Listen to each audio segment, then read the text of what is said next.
We are live. Welcome, everybody, to the Tom Bilyeu Show live, coming to you from Miami, sort of. Drew, how we doing?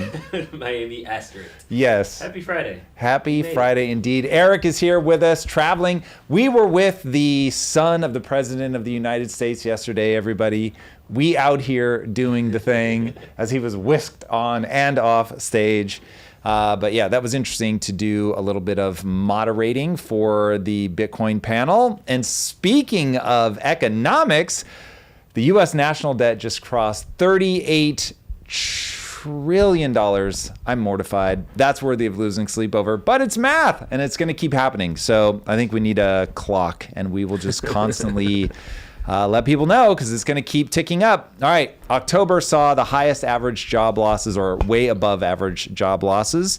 So you're going over on your debt, you're losing jobs, and whatever revenue we might be hoping to get from tariffs to offset that looks like it might be going away because the Supreme Court seemed extremely skeptical to Republican arguments that the president even has the right to levy tariffs without congressional approval. So that could start to get weird. And speaking of weird, Elon secures the bag with $1 trillion pay package. I've got some thoughts about that. It'll be interesting to talk about and see what you guys think. Candace becomes worldwide #1 in the podcasting space. It's interesting. It's interesting, man. It is a sign of the times. A sign of the times. GTA 6. It's been pushed back again. Eric, how you doing with that? You gonna make it? GTA 6? Oh, yes. Delayed? I'll be fine. I don't know, man. I don't know. I don't feel good about that one. Should be... But I'll tell you what. Yay. He's back on his meds. He's back on his meds and he's holding hands with a rabbi. He kissed the ring, man. He did. I don't know that it felt like big news though. I almost left it out of the intro. There was a day where that would have been like headline news, but I don't know. I don't know, man. We'll see. I think he is caught between a rock and a hard place. Mm-hmm. He is far more interesting to watch when he is completely off his meds and he burns everything around him down. So what do you do if you get boring when stable? So you we'll kiss see. Jewish rabbi's hands. That's, I guess, apparently. We'll see what happens, man. All right. Wow. In the great words of Lynn Aldean, nothing stops this train. 38 trillion in debt, keeps growing. We just celebrated the fastest accumulation of $1 trillion in the last 100 days to 37. Now we're at 38. It seems like literally like 2 months later. Yeah, it is wild. So we're going to talk about the $1 trillion pay package coming up. But when we get to this level of money, it doesn't feel real anymore. Yes. It just becomes like, okay, this is a number on the spreadsheet. Big Forget numbers, them. They could just movie magic it. Or what Matthew McConaughey say in The Wolf of Wall Street. It's just bleeps on the screen. Right. But what is the impact of 38 trillion? Ground us a little bit to let us know, like, what does this actually mean?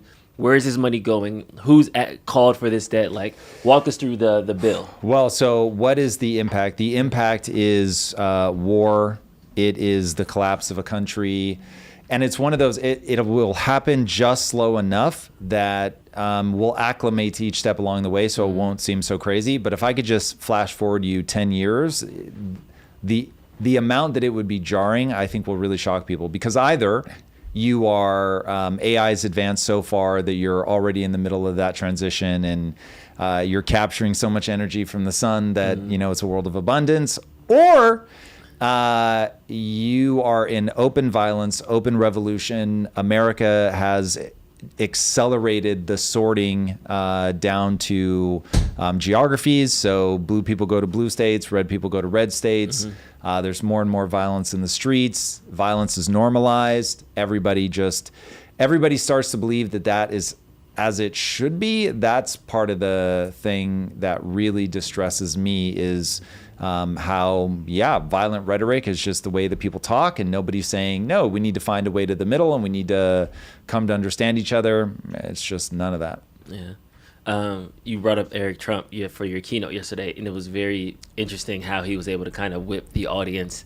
And I can see that was wild. Yeah, I can kind of see semblance of his dad and stuff like that, in the sense of it is popular to say last president was the absolute worst in history. So it seems like the hyperbole, it seems like the kayfabe of it all is going to be more ramped up now because we have another round of elections coming up with midterms. So it's going to be more the left is the worst. It's going to be more the right is causing us to go full authoritarianism. So like, is there a cure for that, or are we just going to end up having to go to war because we're broke, and then that frustration is then making us point fingers at each other, and that's where the civil war and the revolutions and things like that start? Just that resentment keeps building and building and building.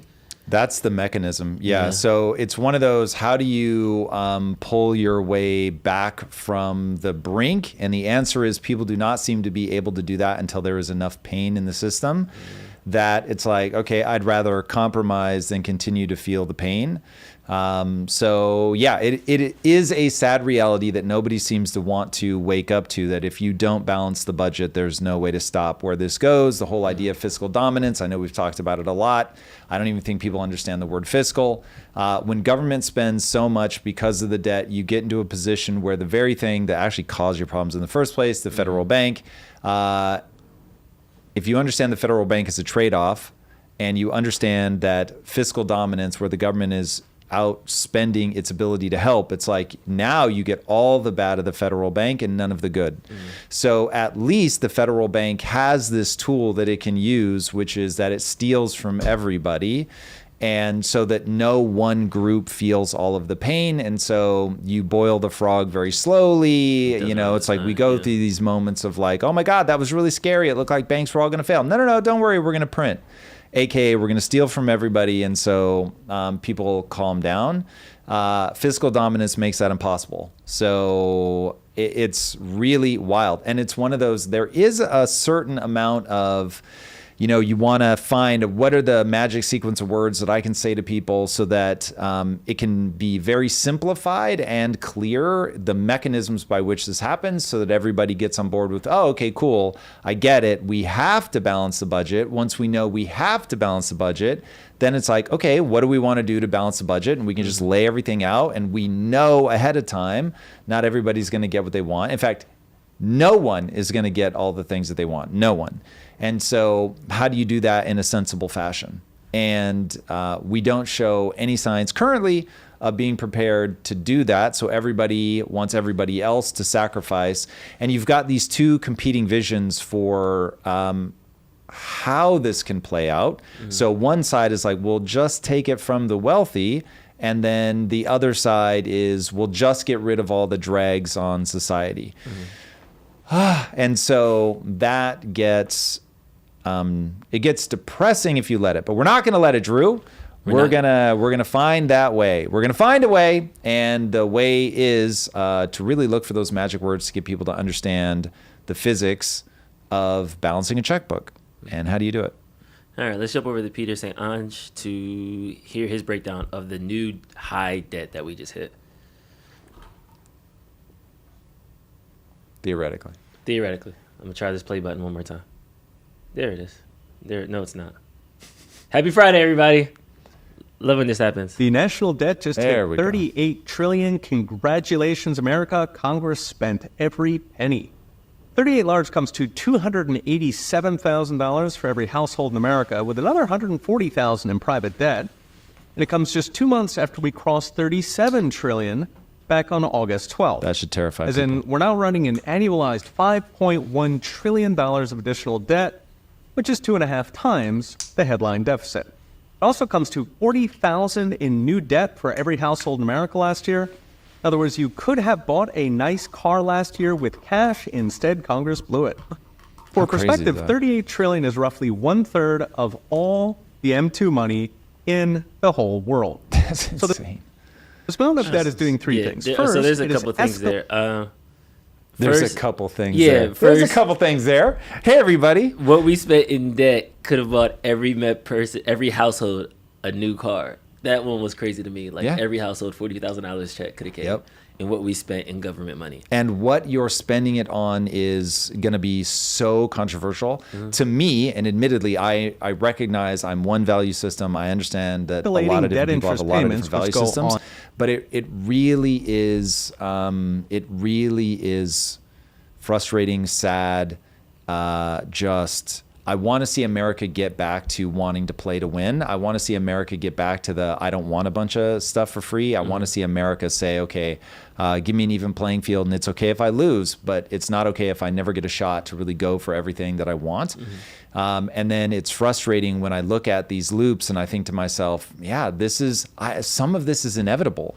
So it's like if you create a system and that system works, then that system's going to grow powerful. And as the system grows powerful, knowing that there will always be a distribution of intellect, there'll be a distribution of values, that it will change over time, and you will slowly accumulate people that just want to take, not even people that want to take advantage of the system, people that don't know anything other than to take advantage of the system. And on top of that, people that want to take advantage of the system. But you really do, like, your parents just rub off on you. They teach you what they teach you. And we just move farther and farther from things like virtue and honor and an actual desire for hard work. And we get mired in resentment and all of that stuff. It plays out over and over again in history. That's the hard part. Like, every time I think about, okay, there's to every problem there is a solution. Those solutions are not always easy, but how do you do this? And you start looking at austerity and all that. And so, okay, well, let's look at somebody that did this well. We did it well in the 80s in America. They did it well in the UK in the 80s under Margaret Thatcher.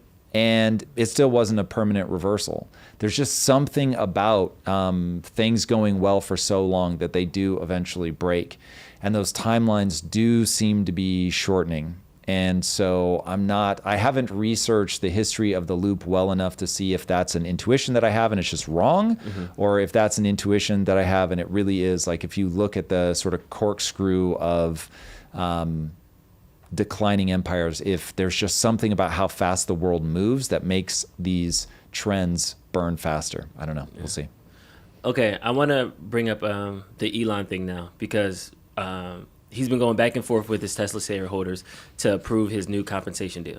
And as of yesterday, they voted to approve it. Now, there are some stipulations, and I kind of want to talk through them a little bit. But in order for him to qualify for the $1 trillion pay package, this is over the next decade, he will have to hit an $8.5 trillion market cap, have 20 million vehicles like the robo-taxis in circulation, and then or delivered, and then 1 million Optimus robots sold. So a lot of times people are going to see he's going to be the first trillionaire. Trillionaire shouldn't exist. Billionaire shouldn't exist. But I wanted to talk about the things on the other side of that $8.5 trillion market cap. Maybe you can help us break down what is a market cap. And then from there, why this $1 trillion is justified based off of those goals and what the money that would be on the backside of those goals. Okay, so what is a market cap? A market cap is simply a company is broken into a bunch of shares, and then people are either willing to pay money for that share or not. It is it is gambling, and I'm happy. By the way, if anybody in the comments wants to argue about whether this is gambling, bring them to the surface. So you break a company up into shares, and you say, okay, based on supply and demand, honestly, that's it. Don't be fooled by anything else. Based on supply and demand, how many pieces of the company are there? How many people want to buy a piece of the company? Each piece of that company has a dollar value. That dollar value can swing wildly, literally from minute to minute. The market cap is all of the outstanding shares. If somebody were to sell them at that going price, what would it be worth?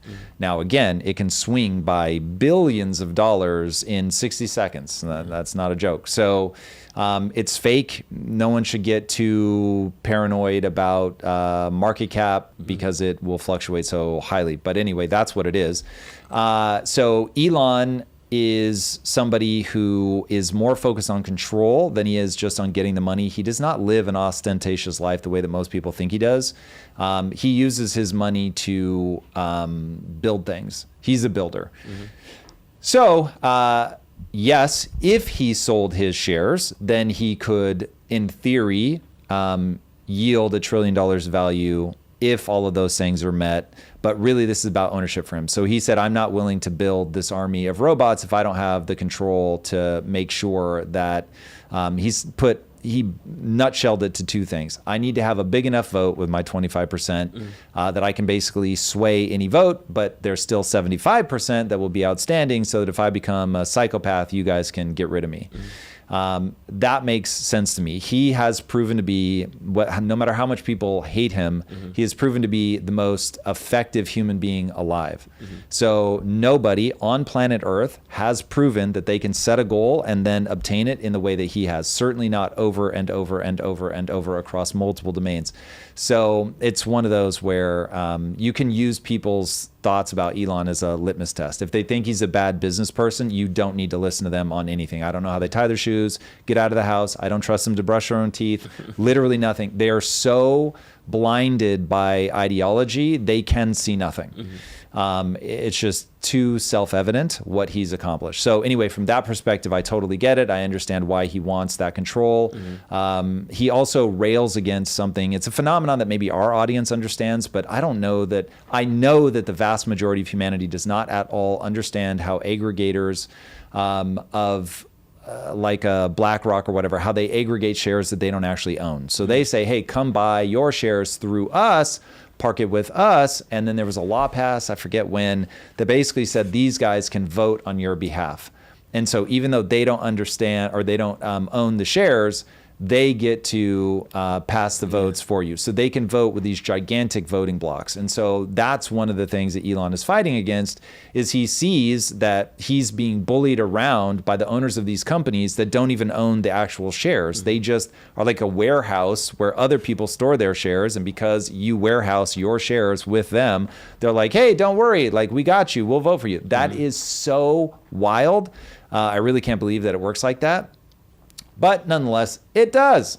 So that's part of what he's up against. Now, if people just have a problem with, but wait, nobody should ever be worth that. Again, this is economic illiteracy to a level that drives me crazy. You want to be able to own shares in a company. Now, I get that the vast majority of humans don't do it, but all of humanity, if you can put together, I mean, there are some shares that sell for pennies. You probably want to avoid those companies just because they're below a threshold that makes them sort of worthy of investment.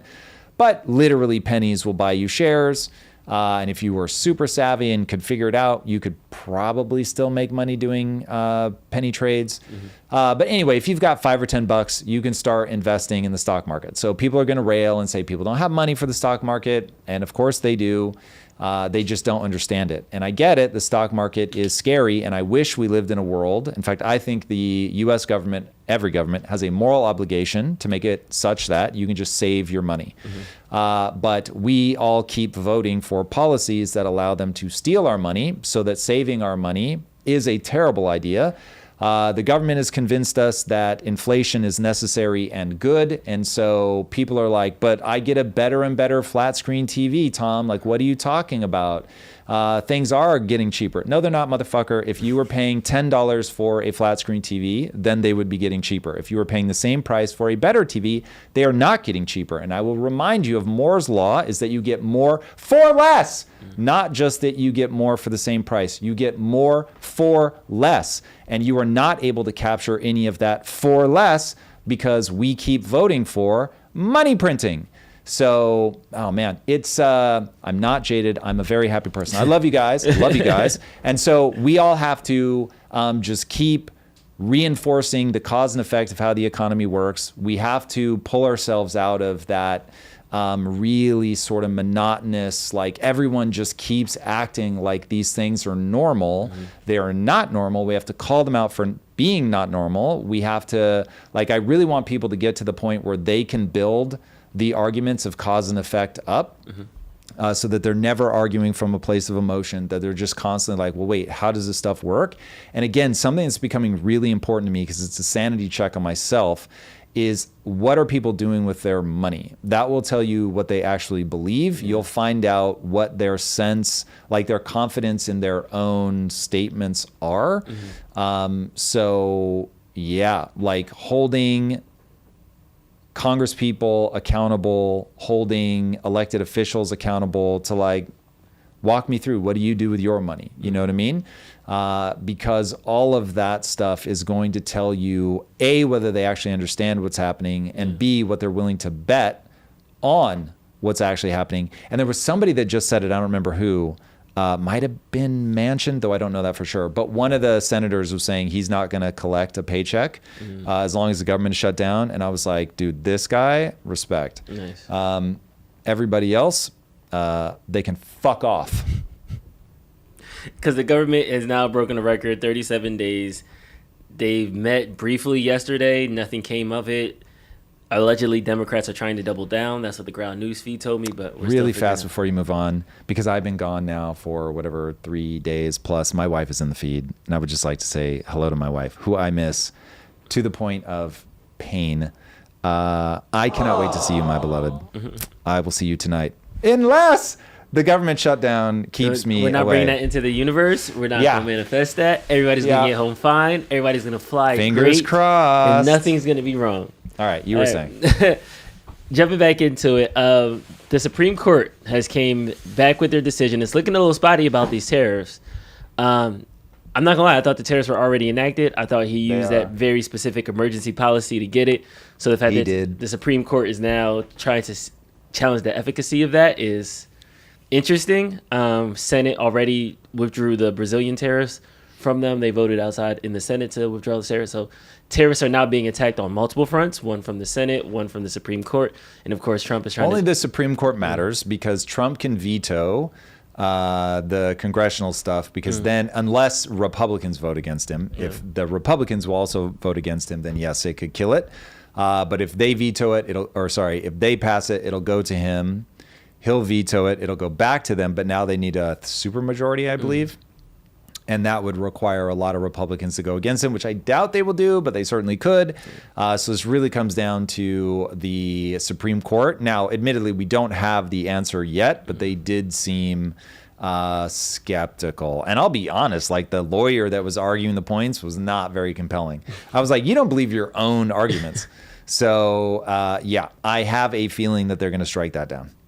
As in no more tariffs. No more tariffs. That you have to go through you have to go to Congress, which of course they will not pass because, I guess if I'd have to look at like which of the things require like 60 votes and which need a simple majority. I don't know the machinations of that well enough to know how that will play out. But if we need the same size vote that we need to get the government opened up again, then he's just going to hit gridlock. There's no way.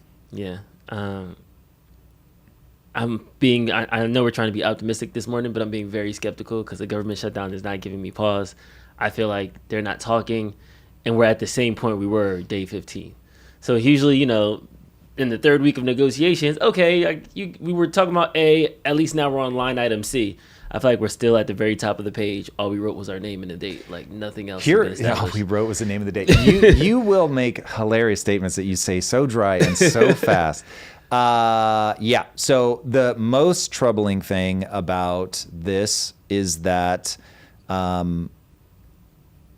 this is about spending more money. So I'm like, oh my God, like if we end up acquiescing and adding more things to the budget, then we are accelerating when we get to $39 trillion. It's just, nobody is saying the thing that actually has to be done. And it's one of those where I'm convinced the vast majority of them just don't understand how the economy works. And if you started pressing on them, I know they'll give a political answer. Like they'll do the non-answer thing. And then everybody lets them go. So this will probably, because we're trying to get Eric Trump. Technically, Eric Trump, you back me up. If I say anything incorrect, please say. But I agreed to do the panel if Eric Trump agreed to come on Impact Theory. So that's why I agreed to do that. And I asked him about quantum computing and whether they were tense about quantum computing. And I won't say they gave a non-answer. They gave an answer, but certainly it was there's no problem here.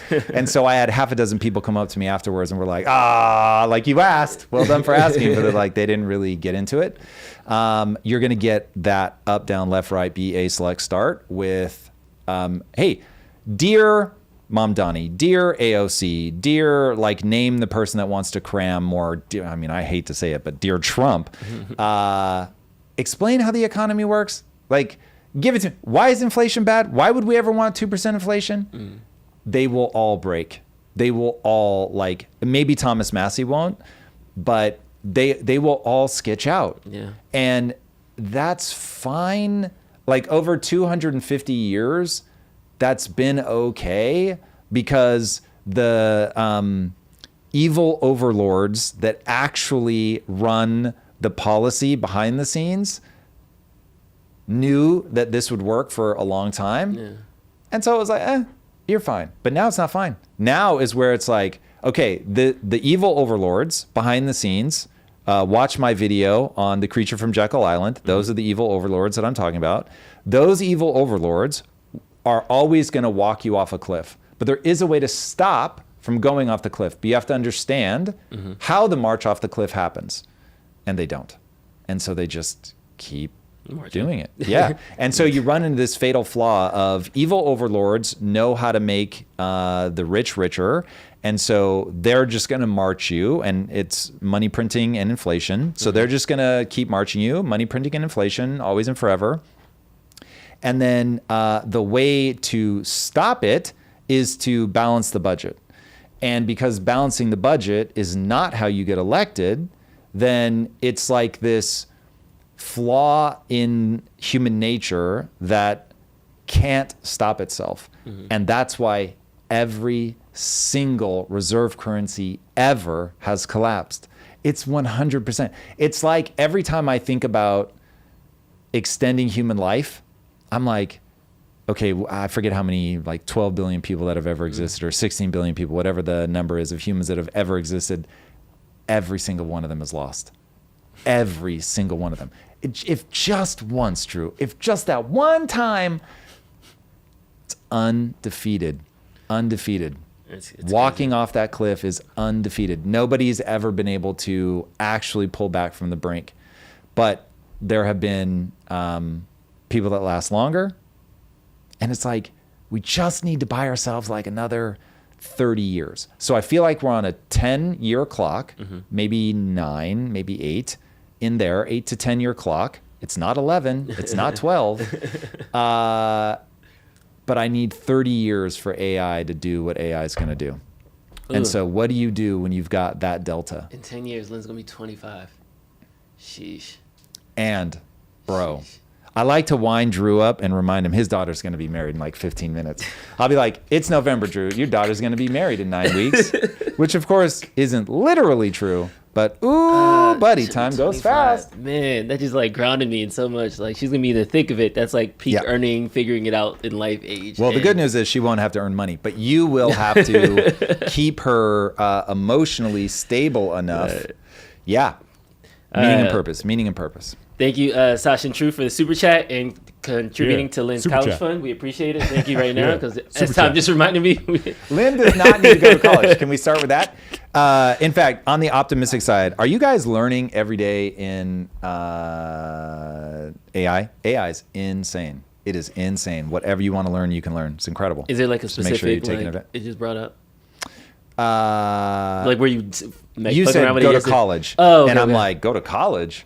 Like, if I had kids, I wouldn't even talk about college. That's very interesting to me. I wouldn't talk about college. I'd just be like, okay, first of all, the odds that I suppose I could send them to private schools, but I'd really have to know what ideology the private school is pushing.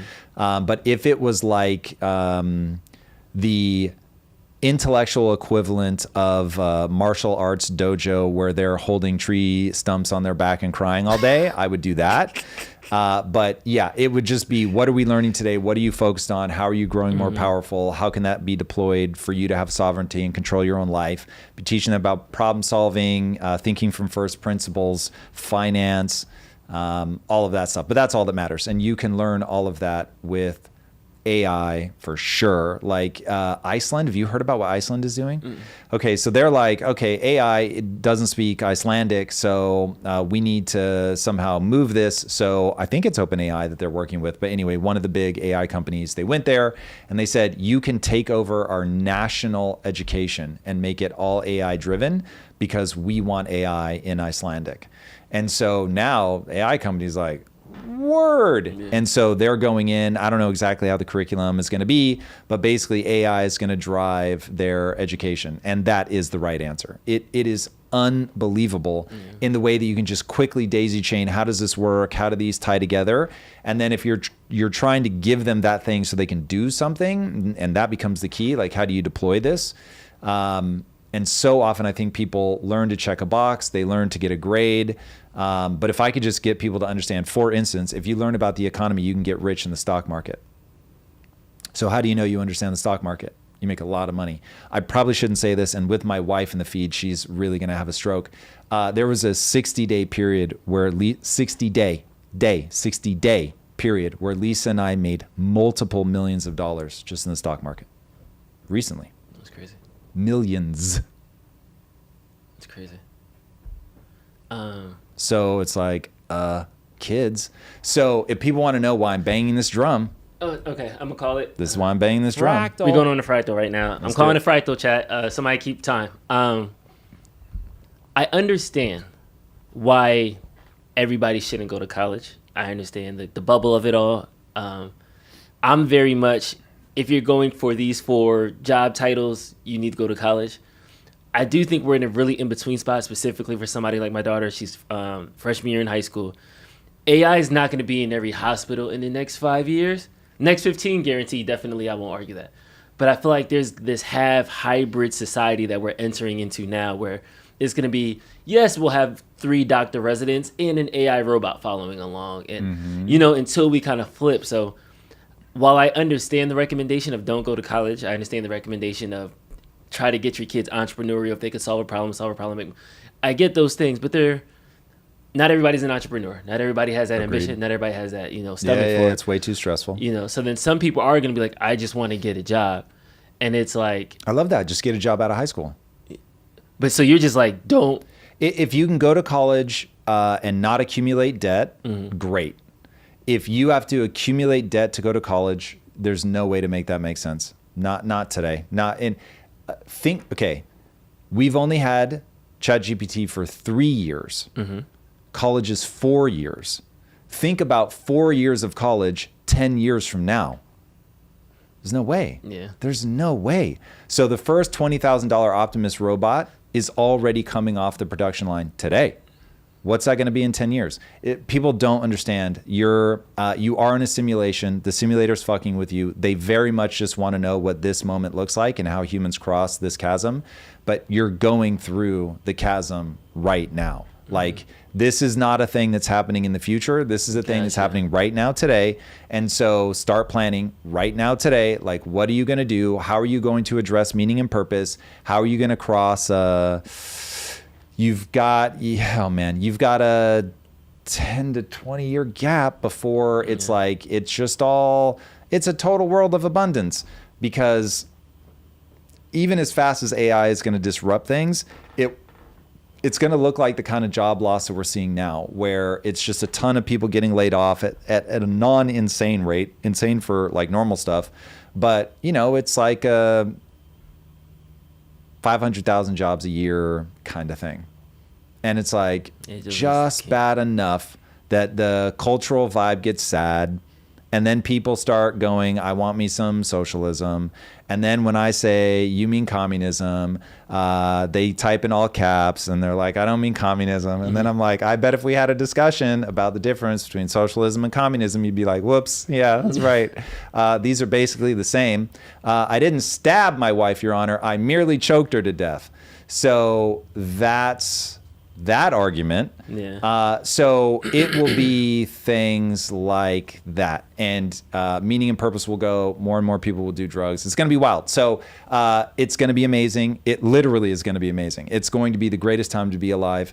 But if and only if you understand how to deal with meaning and purpose, because it won't be handed to you. Finish that sentence. Okay, here is how people should think about it.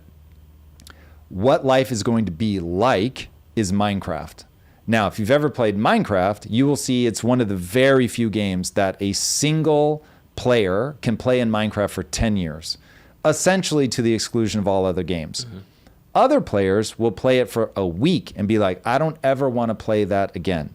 And the reason that you get such a massive difference is in Minecraft, you have to be self-directed. In Minecraft, it's just there are things you can do, but there's nobody telling you what to do, forcing you to do it. You don't need to do any of it. And so it all becomes voluntary. You have to set goals for yourself and basically manipulate your own brain chemistry. Whereas other games go, all right, sit down in the chair, pick up the controller, and then I'm just gonna like basically pull you down this road and just respond to what happens. And that is far more universal.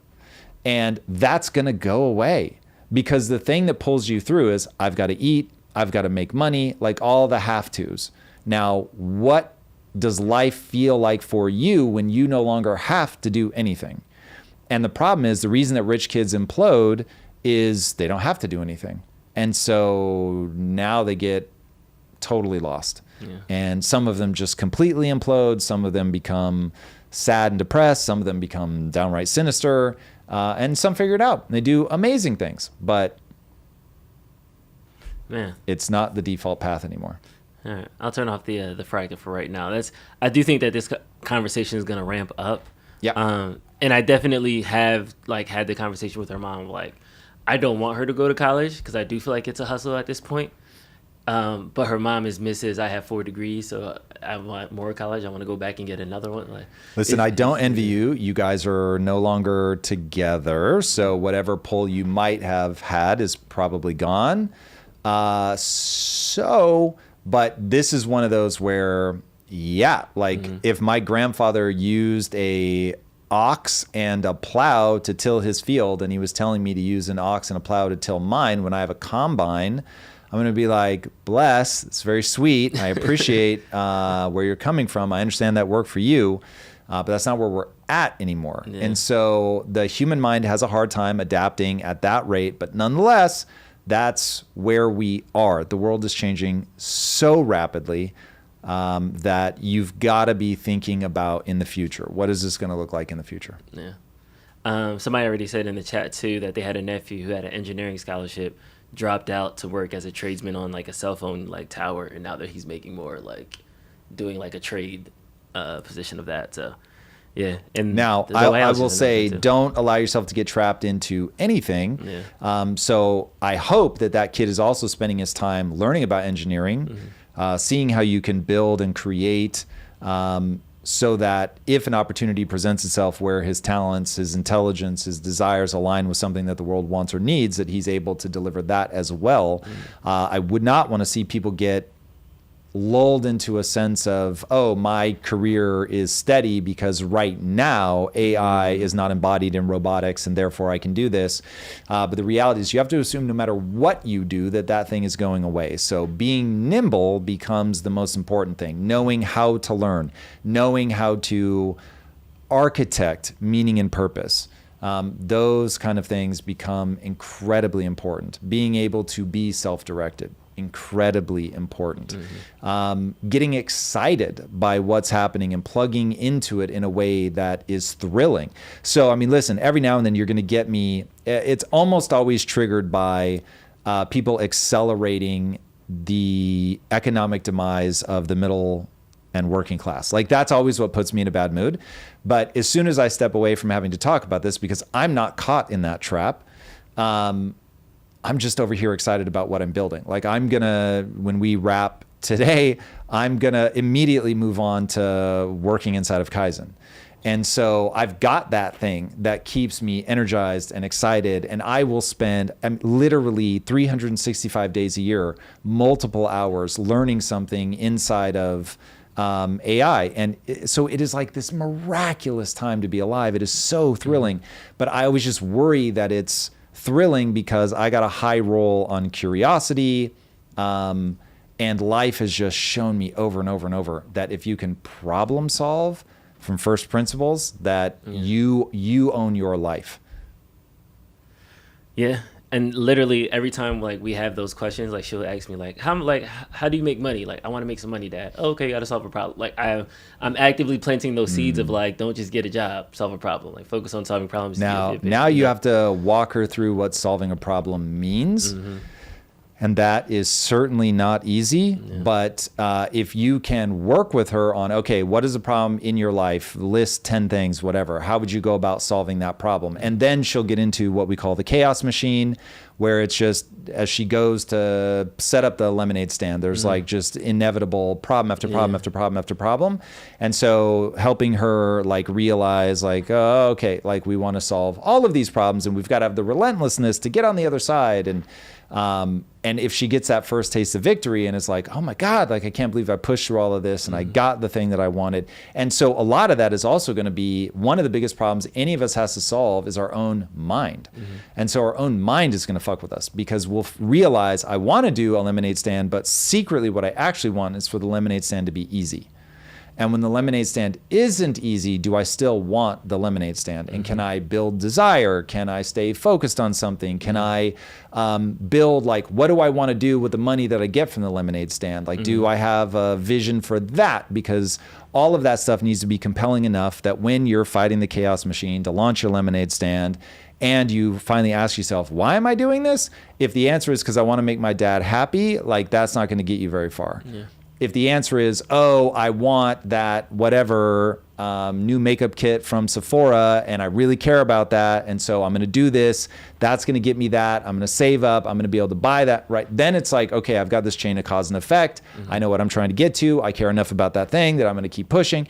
But it's like, you've got to be able to build all of that like reward structure into your life. You've got to understand just like an army of things.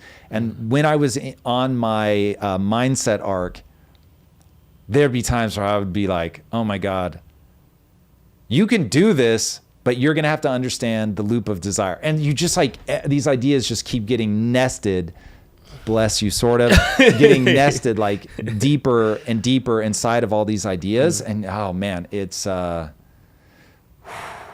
Simulation is not for the faint of heart. Drew. No, seriously. And I appreciate everybody like respecting this fight though, because I'm like, I think that is something that I'm actively trying to unfold. And because I get into entrepreneurial world and then like her eyes glaze over, I always try to ground it of like, okay, you want to make some money for that thing?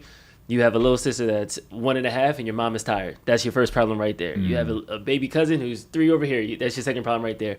All right, your house is messed. Your mom's house, this room is dirty. Go clean them. So I'm trying to give her practical things like, if you do this thing and you help somebody else do it, like, because you know the root of the entrepreneurial endeavor should be the why that's bigger than just let me just make this lemonade stand so I can make money. It should be I'm trying to do this thing to help people so they don't drink soda. Like, you know what I mean? That second layer will attach you to it. So when it does get hard, you at least remember the why and all that. Yes. But it also was very much like, whatever. And then she like goes back in the room and just like, my parents will buy it for me. I don't really need to work that hard. And that's the part that I'm like, yeah, Drew. And I don't know what to do with that one in particular, because if somebody doesn't want something, it is very hard to get them motivated because that's going to be the thing you always fall back on is, what do you want? And when the person doesn't know what they want or they don't want it very much, then it's like, okay, well, here's the great news. There's a way to build that desire. I just mentioned it a minute ago. It's what I call the loop of desire. So your brain is a calorie conserving machine. So it will hardwire anything that you do frequently so that it's calorically less expensive. So if you want to want something, you have to rehearse wanting it.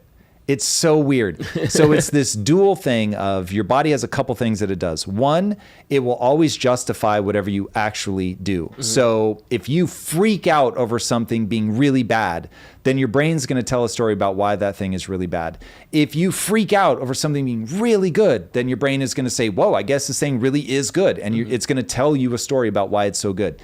So you can literally just tell yourself that story, act the way that you want to act involuntarily in the future, and do that over and over and over. And your brain goes, I need to conserve calories. So one, I've got this crazy story about why we always get excited about this thing. So even though it started fake and you were just like, no, I'm really excited about this.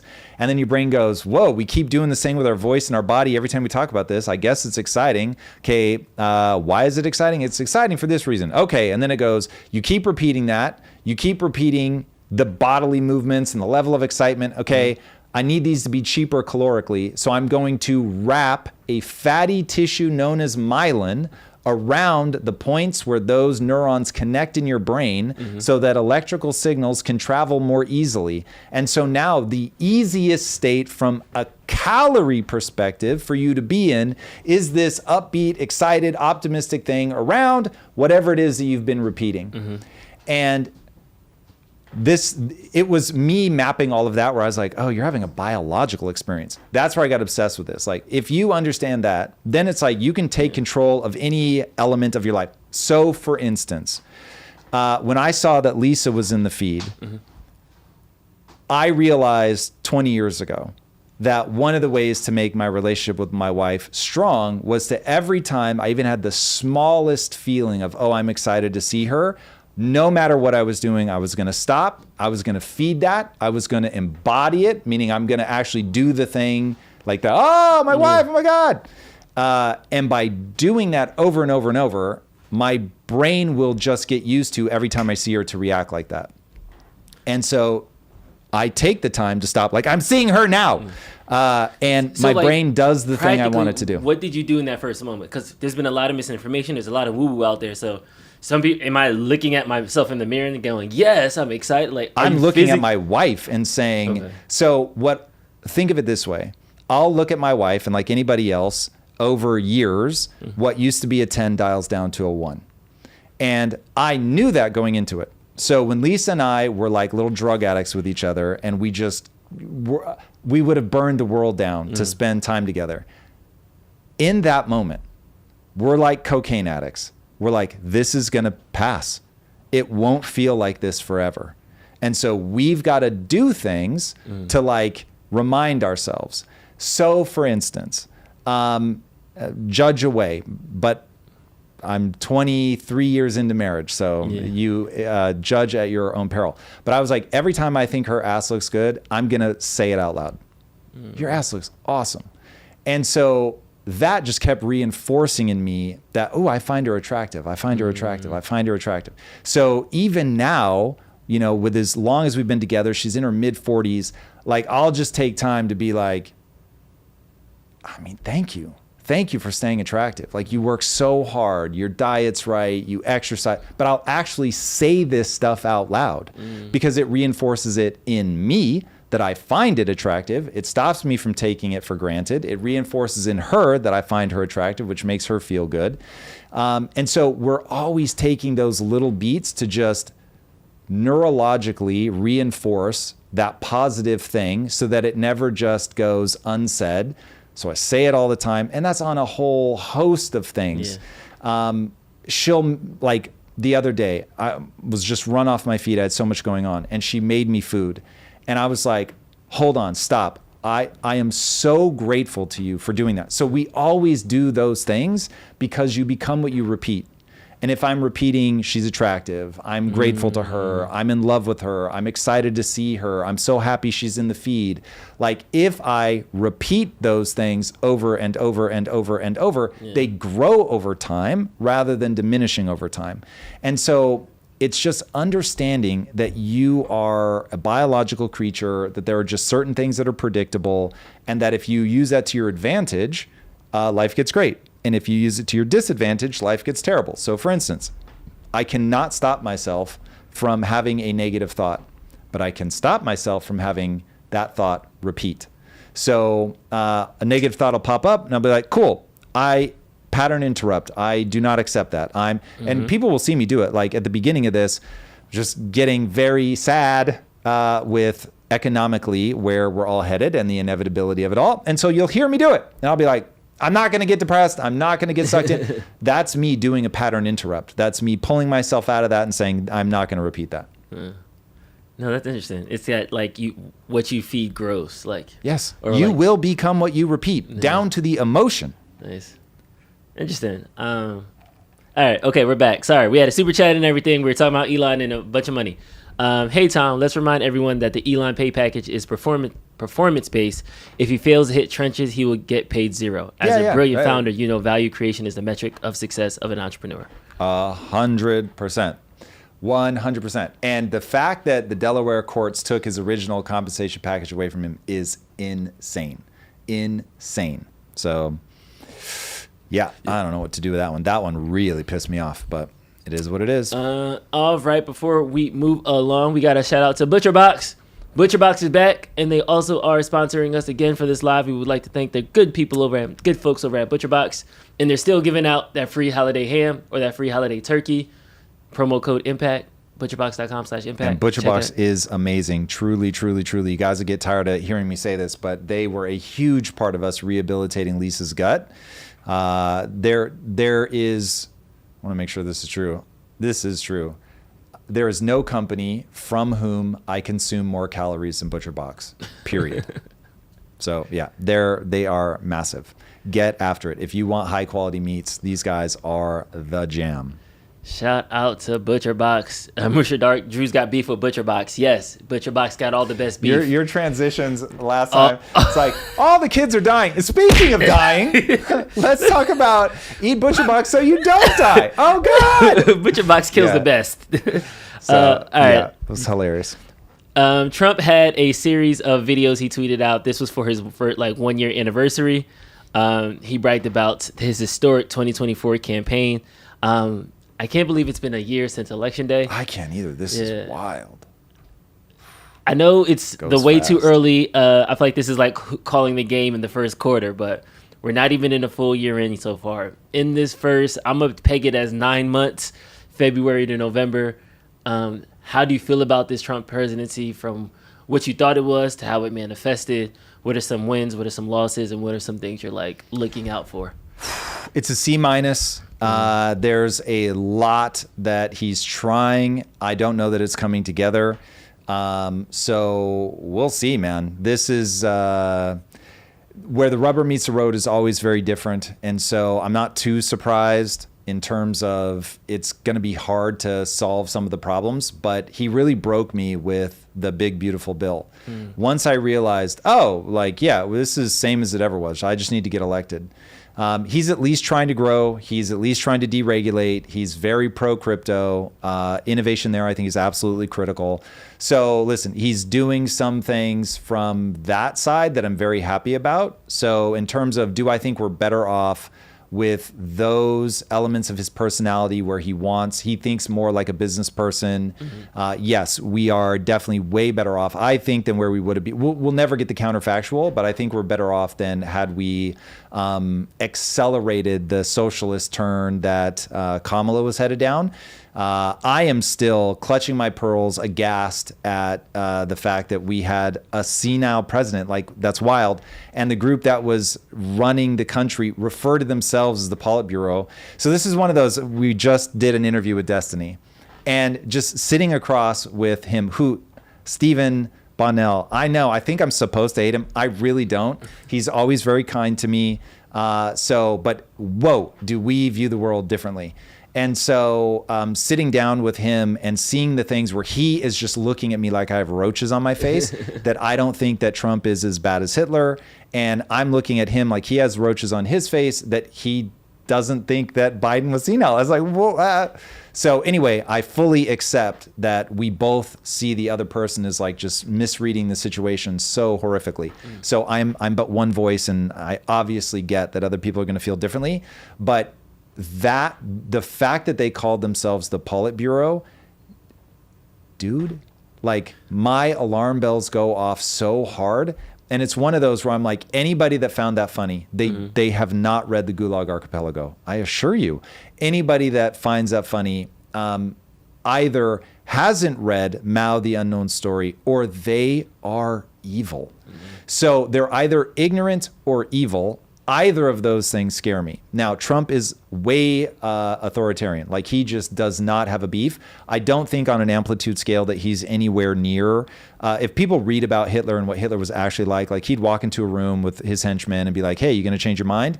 That person would say no. And then it's like you give a nod to the guys and they just shoot him right there in the room. So it's like, if people think that's what Trump is like, then we're just not looking at the same thing. So that's where I'm like, there's an amplitude question here. I've read Mein Kampf. I understand how unhinged Hitler was. It's just my read is not even the same ballgame. So yeah, again, I don't think he's getting the wins that he's going to need. I think as of right now, it's all going to flip at the midterms. So I don't know what rabbit he's going to pull out of his hat. The tariffs are almost certainly going to get ruled unconstitutional. So all of that revenue is going to go away. So it'll be a question of, can he do enough with the deregulation, getting business here? He's of course going to trumpet, well, I've ended all these wars.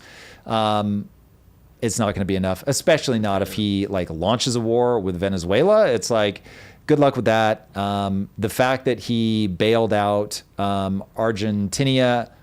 I don't know why sometimes I have a hard time with that word, but Argentina, I think that people are going to be like, yeah, bro, you're like nuking boats off the coast. I guess it's saving lives. This is if it happens. You're starting a war with Venezuela. It doesn't feel America first to me that you're sending a bunch of money to South America just because you like his philosophies. The cost of living has not come down in the way that I thought it would. So it's like right now, I would say we are on a collision course with a flip. And because I view Mamdani as the face of the Democrat Party, it is evidence of the direction of where the energy is going. Not that he himself actually leads the Democratic Party, but that the DSA is gaining power. The AOC is in that orbit. I think, forget who it was that was saying basically like, yeah, I consider AOC the face of the Democratic Party. So I'm like, okay, well, and that is doomer accelerism. So I'm just like, yeah, I don't know what to do with that. So anyway, does not feel like anything is solved. If he's unwilling to balance the budget, he cannot be the hero that we need. Is there anything you're looking forward to, or like any upcoming deadline or something that you're like, okay, I'm really curious how he handles this situation? If they nuke the tariffs, I'll be very interested to see what he does then, because he has hung a lot on that. Not as much as Candace has hung on Bridget Macron being a man, but ooh, buddy, he's got a lot riding on these tariffs. And so if the tariffs don't come through and that revenue dries up, now what? Yeah. What's going to be his play, man?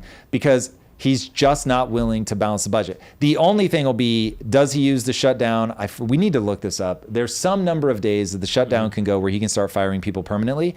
If he fired enough people to balance the budget, okay, maybe. There's no way he can fire that many Yeah, people. I don't think so either. But that would be interesting. If he cut entitlements, that would be interesting. Like if he was like, okay, you're taking away my tariffs and I am going to balance the budget. Then I would be like, all right, let's go. Like I'm back. He got me back. But if he doesn't balance the budget, I don't. Yeah. He did have one interesting thing he said in his address when he was talking about, I'm going to use his words. He's trying to declare war on Islam, saying the attack and persecution of Christians, like it's happening around the world, won't happen here. I feel like this is unprompted. You think he's going to hang his hat on that? No. I'm just, because we did I put a pin in the year thing. I feel like we got that. Got it. What else he said in his address, bragging about his election victory from last year, was this thing about radical Islam. The United States cannot stand by while such atrocities are happening in Nigeria and numerous other countries. It's not only Nigeria, it's all over. We stand ready, willing, and able to save our great Christian population around the world. This is not going to happen. The killing of Christians is not going to happen. The United States cannot stand. It's one of those things where it's like I feel like somebody came down the stairs and was like, don't worry, there's nothing upstairs. And you're like, what? Like, don't worry, there's nothing that's going to happen upstairs. And I'm just like, what's going on upstairs? Don't worry, there's nothing. So I feel like was this prompted on an attack? Like, I understand the Muslim scourge is now popular to like be anxious of because of the UK, but I'm like, this feels like he's saying something, but I don't know why you're saying this right now at this specific time. You know what I mean? So I do know what you mean, and it's very sad. It's like, okay, we just lost the sort of trial run midterms brutally. Tariffs might be going away. Whatever wars we've ended, we've already played that out. We've said we've stopped 8 wars like 80 times a day. And then like 4 of them came back on. So it's like, okay, what are we going to talk about now? It's possible. It's possible that this is his way in. Like if somebody's like, Trump, listen, man, we got this kid, Nick Fuentes, and he is really animating a part of your base. We've never quite found a way to get the racists like openly on our side. You keep saying there's good people on both sides. And yes, I am hyper aware of the hoax of all that. But like if he's trying to like find an in, because I don't think Trump is racist, but if he's trying to find an in to like that whole angle of, okay, it's America first, America's Christian, by the transitive property, we're against anybody that's against the Christians. That's happening in Nigeria. They're killing the Christians. Who are they? They're Islam. We don't want any Islams in America. I don't know. Like, I guess he could be running that, but it would certainly be a reason to bring it up in terms of like, it's a story that's going to get that part of the base like riled up. There's a civil war going on amongst conservatives. Who are we? Where does like white national identity, white Christian national identity play into all of this?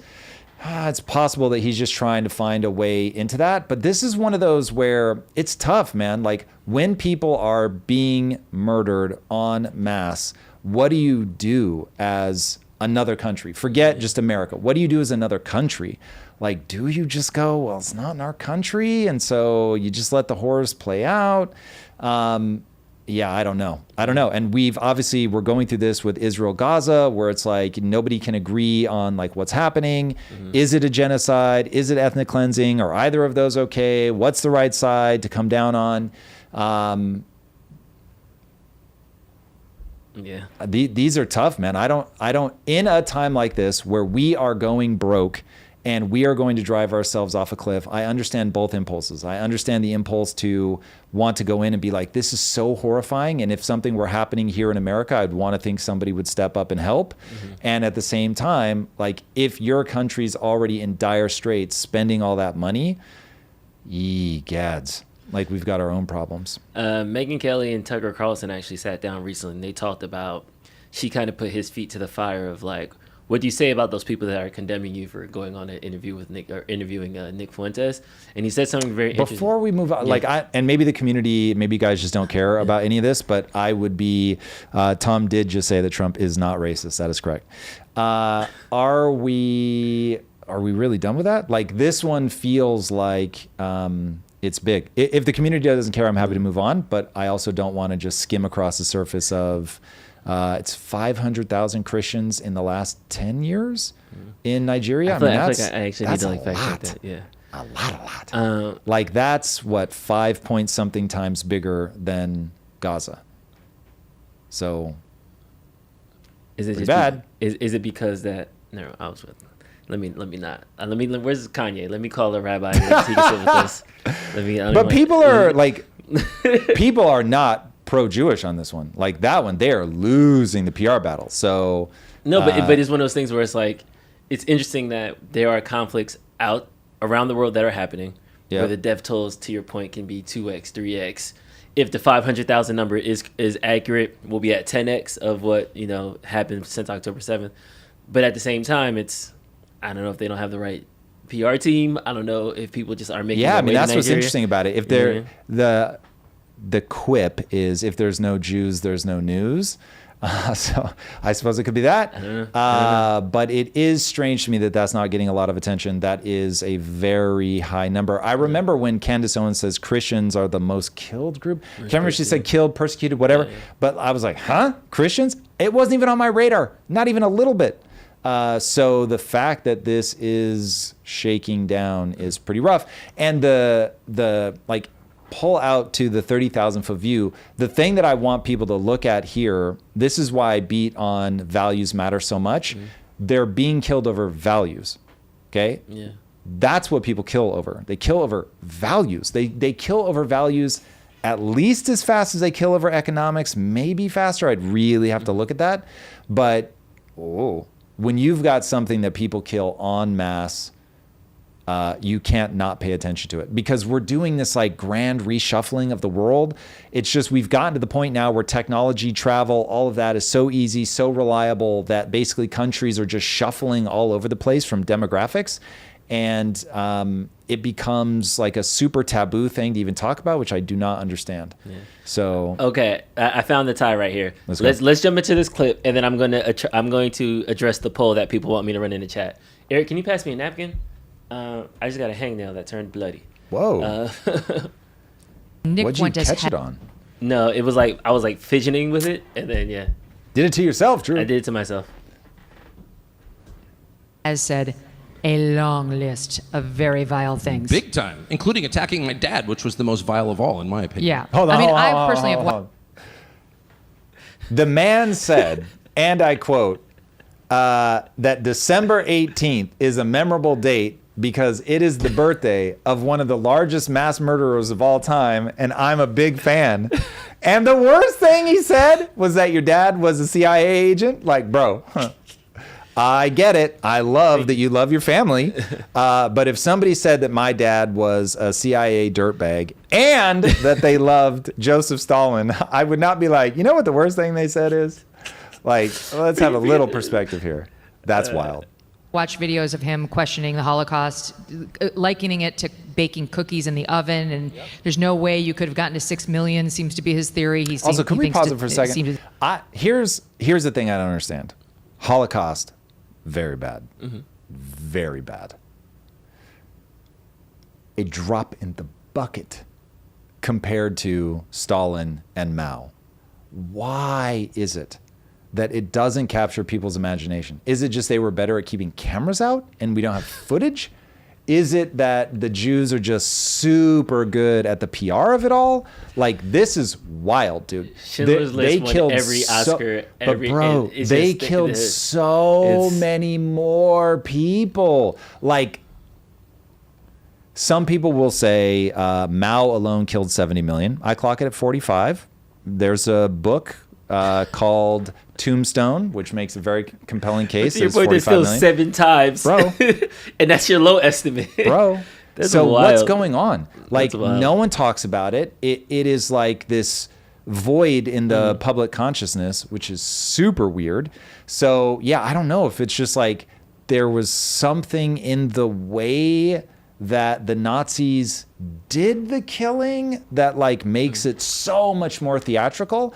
But if you read, I mean, look, I guess this will be our quarterly reminder of the most horrifying story from the Gulag Archipelago, which is just one horrifying story after another, after another, after another.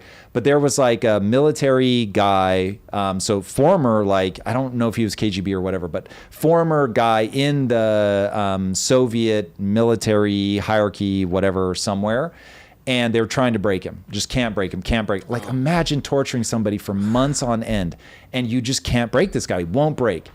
And so they're like, oh, we've got an idea. Bring his 16-year-old daughter in, and they rape her in front of him. And it works, it breaks him.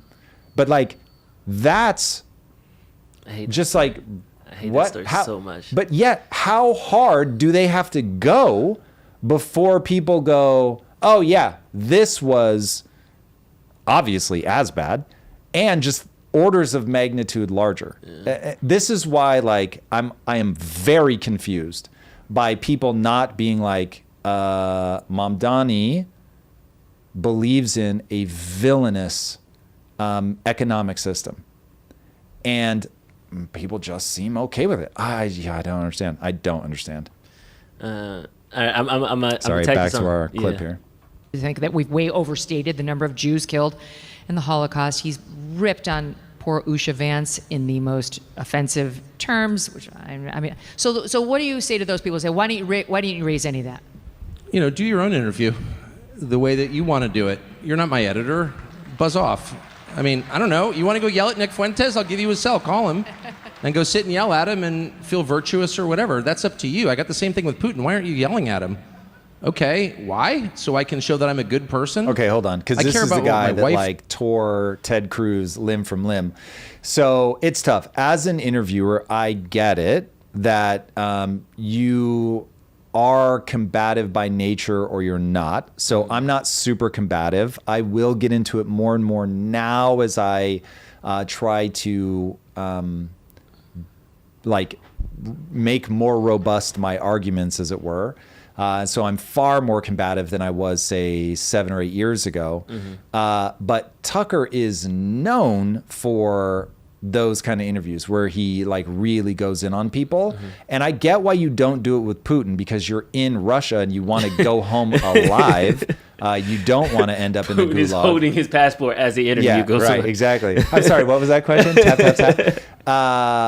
But with Nick Fuentes, like, pretty weird that you'll go in like hard on Ted Cruz, mocking him, and Nick Fuentes like gets a pass on unhinged shit. Like, the Stalin thing was said in the interview with Tucker. So, bro, okay, I would have been like, hold the fucking phone. The whole interview would have ground to a halt at that point. And I'm not a grind the interview to a halt guy.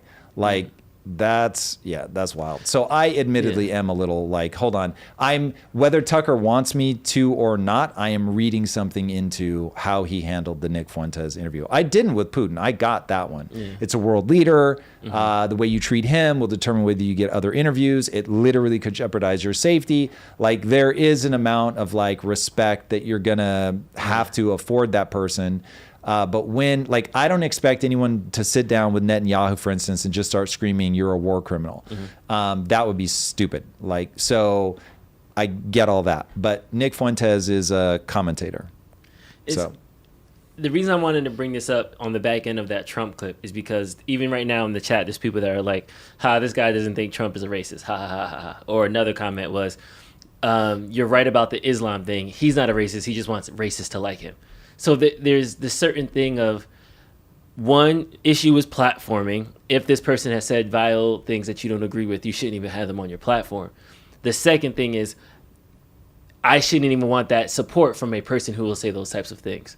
And that's where that the young kid from last week, from Wednesday's live said, like, I don't even want them in my party anymore. I don't even want to be associated with them. Let's not platform at all. And the other side of what Tucker's saying is like, I'm going to talk to him, sit him across the room. If you don't like what he's saying, okay, cool. That's for you to decide on presenting it in that way. So where's your line, from disavowing certain things to I don't even want the support of somebody who would say anything, to the other line of, well, I'll let him talk, but that doesn't mean I believe him or I'm a subscriber or I'm going to become the school of Fuentes or anything like that. Yeah, I just think people need to be somewhat consistent. So the way that I break it down is I do think I am willing to talk to almost anyone. There are people that I find their views so abhorrent that I don't even know the end to the discussion. So there's no way to like, it's just going to be whatever the first topic is. We're just going to debate or yell at each other for 3 hours on that. And so then I'm like, okay, am I really that guy? Do I trust my debating skills enough? No, I don't. I don't think I'm a debater. So it's like on those, I'd probably just take a pass, not because I think that you've done some great evil by platforming somebody, but because I don't think it lines up with my skills. So what do they call that in MMA? Like styles make fights, Eric? What do they call that? What is it? Styles make fights. So there I might feel like, okay, there's enough off here where you would need somebody who's really good at debating. Otherwise, they're just going to like do a political handy dandy with you. That's partly why I think Rogan doesn't interview Governor Newsom, because Gavin Newsom, I have a feeling that it's just not a good matchup of styles where Rogan's going to want to like call him to task on facts and Newsom is always going to be elusive. He's not going to just then lay a fact down. He's going to move on. And so then you got to play a clip, do a gotcha, hold his, and then when he tries to get around that, then you play another clip. That's not Rogan's style, right? So there are interviewers that do that. Now, I certainly don't speak for Rogan. I don't know him at all, but it is entirely possible that that's what's happening there. So anyway, there are people that I wouldn't have on because I don't think I'm going to match up well with them. But that takes somebody like Destiny, who I disagree with politically on almost everything, but I also find that he's somebody that you can talk to. He's going to match your energy. So if you come in hot, he's going to escalate. He has said things that I think are completely unhinged. And so I do, and I told him in the most recent interview, I just discount some of the things that he says. Like when he gets super hyperbolic, I do, oh, that's just Destiny, right? And so that's why I don't show clips of Destiny and then go crazy. Like, I can't believe this guy, he's hardly a human. But he says things that are like, from where I'm sitting, like way out of pocket, like super theatrical. But I still, again, I like sitting down with him. I've enjoyed my time with him. I find him easy to have a conversation with, even when we disagree vehemently.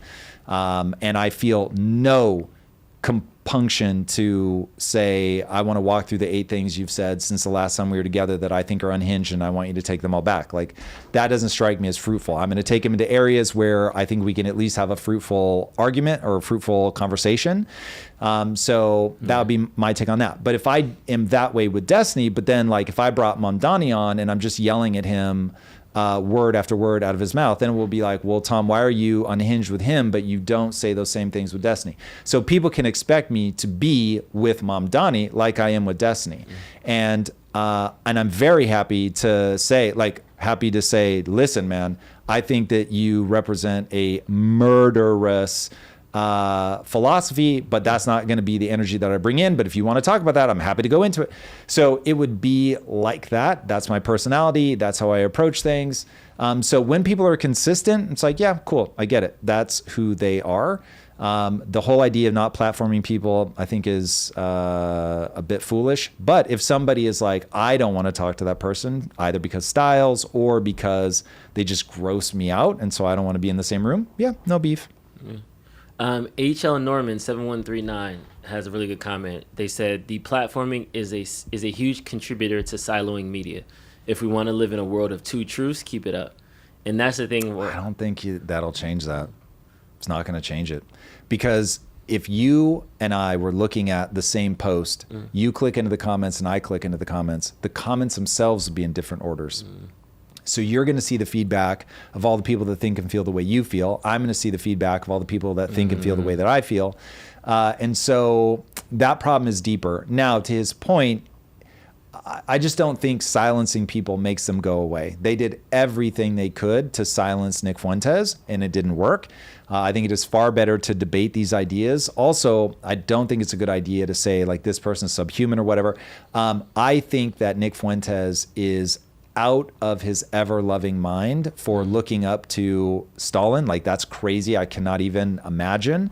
But I do not want him to be debanked. I don't want him to be deplatformed. I don't want to see people be intimidating to him or violent towards him, which I know people have already tried. So it's like, we got to be real careful what we wish for. Like, you've got to go real far before I start polishing my Second Amendment rights. So yeah, I think people need to be very, very, very careful with that. Do you think that sect of the party is going to grow, or do you think it's going to die? Because I feel like it's going to grow. Dude, people do not understand what's happening with Islam. Like, kids, the Western world is in a values collision with radical Islam, and that's going to grow. And as that grows, people are going to figure out, okay, what do I believe? Oh, I guess it's roughly Christianity. Look around. Where's my team? Oh, it's a bunch of Christians. Oh, America's a Christian nation. Like, that is going to gain a ton of energy. Remember, at a time where you're feeling anxious. Why are you feeling anxious? Largely because of the economy. Cool. So at a time where you're feeling anxious, you're going to transmute that anxiety into anger. And as we transmute it into anger, we're looking around for who's on my team, who's going to throw punches with me. Like, these are historical cycles that will repeat. And so, like, I don't know if people just think that one's going to go away. That is not going anywhere. That is going to boil over. It's first going to boil over in Europe, and they'll give us some indication as to how to deal with this. But it will play out hopefully to a lesser degree in the US, just because we're at like 3 or 4%. But it is going to play out. This is a problem of assimilation, and it's happening all over the place. Look at Japan. Japan is like 3% immigrants, and they got a Trump-like get rid of the immigrants person in at 3%. So this is just a trend that's happening worldwide. Like there is a shuffling of the deck because of technology, because of globalism, that people are just moving all over the place. And now as a globe, we have to reckon with how much do we want to be like, my nation has an identity, and the way to change that identity is twofold. Over time, identities change no matter what, but you can accelerate that dramatically by importing people that don't share your values and don't assimilate. And again, I will say for the millionth time, people will confuse that with race. It has nothing to do with race. It has everything to do with values. Everything. Like, do people not have those experiences in their lives? I don't understand. It's just values. It's just values. All right, let's jump to something else. Candace Owens just hit #1 in podcasts. God bless her. It's impressive. It's impressive. Without promotion. I don't know what that means, but she doesn't do paid promotion. Yeah, I teach entrepreneurs in Impact Theory University, which you really should sign up today. Class coming up next Tuesday. Yes. If you can't make it work organically, then you have bad content. So that's old language colliding with new language. The reality is she makes good content.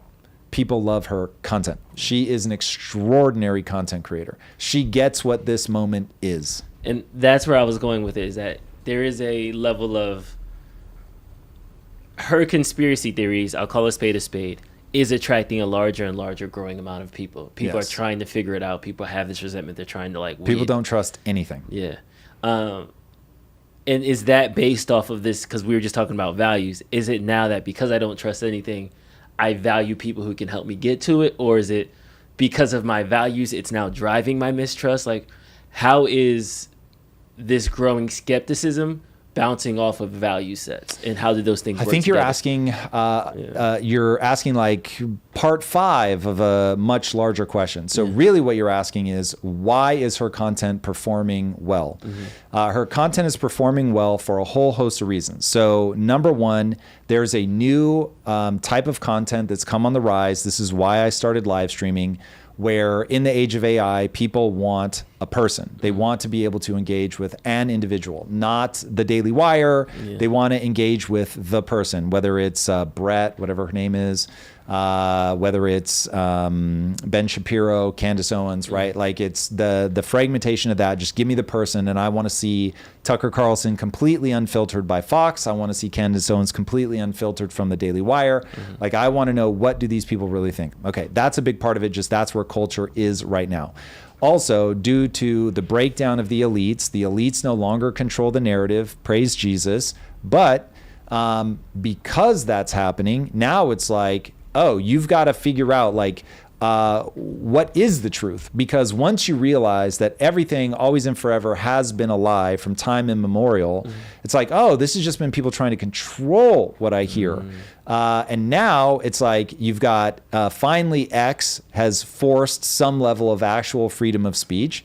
And so I'm able to hear what people really want to say. So I want to connect with a real human. I want them unshackled from any corporate overlord, and I don't want them being censored. And I lost all my trust because I realized during COVID that everything was spin, everything was lies, everything was manipulation. We were being controlled, censored in 1,000 technological ways we didn't realize. The very concept of the elite has shattered. And so now it's like I find a person that I trust. Okay, in this case, it happens to be Candace. Then on top of that, right now, Candace has somehow found herself at the center of a bunch of these conspiracies. So she was very good friends with Charlie Kirk. She was sort of on Charlie Kirk's lips the day before he gets assassinated. So it's like there's that. And then also she is just taking big swings, man. She has gigantic testicles, and she puts them on the table every episode for people to see. And she's just like, here it is. Let's talk about it. And she'll go in on stuff where you're like, yo, if you're wrong, you are going to get like soothed into oblivion, and they'll go, all right, Candace, you have a chance to back down. She's like, back down, bitch, strap in. Like, I haven't even showed you my third testicle yet. And she whumps that up on the table. And so now people are like, this is just good fucking TV. Yeah. I'll come in. So on the weekends, my wife and I spend the mornings separate doing our most selfish things, but we sort of constantly pass through each other's space.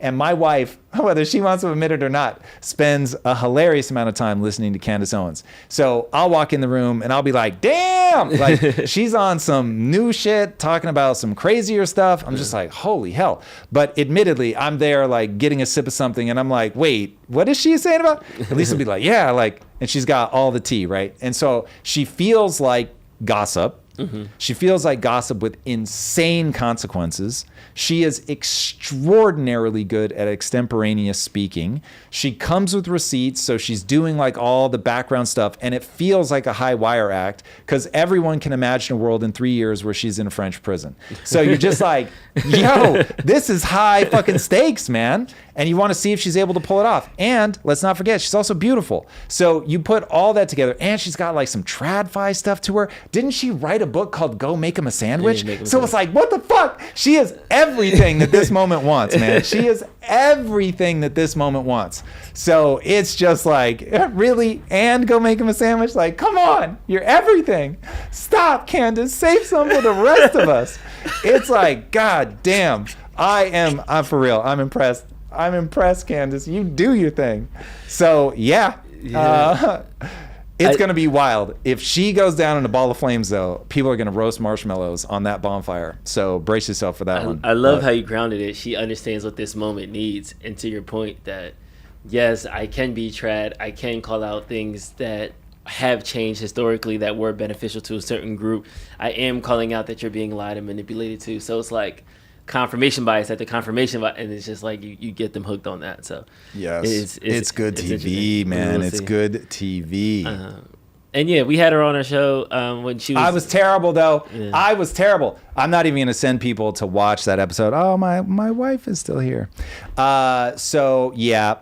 She only gave us an hour. Shame on Candace. That was terrible. We always need at least 90 minutes. We should have said no. Because I want to get her back on the show and do like a proper interview. I also want to sit down face to face. It'd be way more interesting. Yeah, working on it. We'll see what we can do. All right, I got to talk about your boys. I got to talk about your boys. So we're gonna start at the beginning. I'm so curious to know who my boys are. Let's go. Your AI boys, because it's seeming real socialism for me, but not for thee right now with the open AI. Asking the government for some help with the data centers. You can't blame him for trying, but this is wild. Can't blame him this for trying. Is wild. Hey man, if you got the shot, shoot it. But bro, he started with a non-profit, and now he's like, he has a Bugatti to tow his real car. It's like, this is wild. This is the beef right here. Throw it up, Eric. This is the beef right here. Sam Hoffman's not profits, and now was like, yeah, I could bankrupt the U.S. government. That's why you guys should pay for it. Like, wait, dude, what? That is so crazy. I don't know how people look themselves in the eye and are like, you know what? Like, the average American can't afford to eat, but I'd still like him to guarantee my potential like problems. Like, get the fuck out of here. That is so crazy. Shout out to David Sachs. I was about to say somebody that we're also trying to get on the show. That motherfucker came in hot. He was like, bitch, please. There is no way that we are going to do that. There are too many AI companies that'll pick up the pieces if this guy does not know how to run a company. So no, hard pass. Let's start at the beginning and then we'll walk it up. So OpenAI would like federal backstop for data center investments, the CFO says. This is crazy. Ron DeSantis, your boy who's going to abolish property taxes in Florida and move us to Miami, said no, privatize profits and socialize losses, the enduring quest of being too big to fail. That is so wild. Trump AI czar David Sachs shuts down the OpenAI CFO request and say there will be no federal bailout for AI. The U.S. has at least 5 major frontier model companies. If one fails, other would take its place. That is correct. That is the only sensible response. Sam Altman jumped in with a open letter, a whole essay.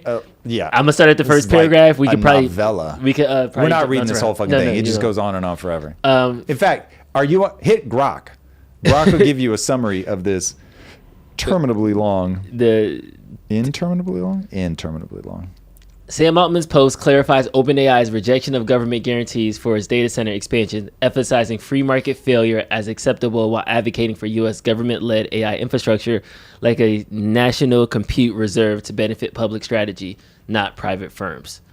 So the TLDR of it all is that how Sam is trying to clean it up now, I think, because he got the backlashes. Yeah.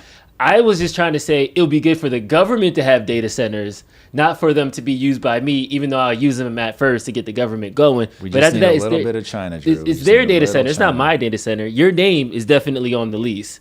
It's definitely going to be funded by the U.S. government. It's going to be yours. It just might have all my employees inside of it. No. Nope. Yeah. So this initial is read. state-run capitalism. Got Fuck it. all Okay. that noise. All of it. All of it. So do your thing. Be a private company.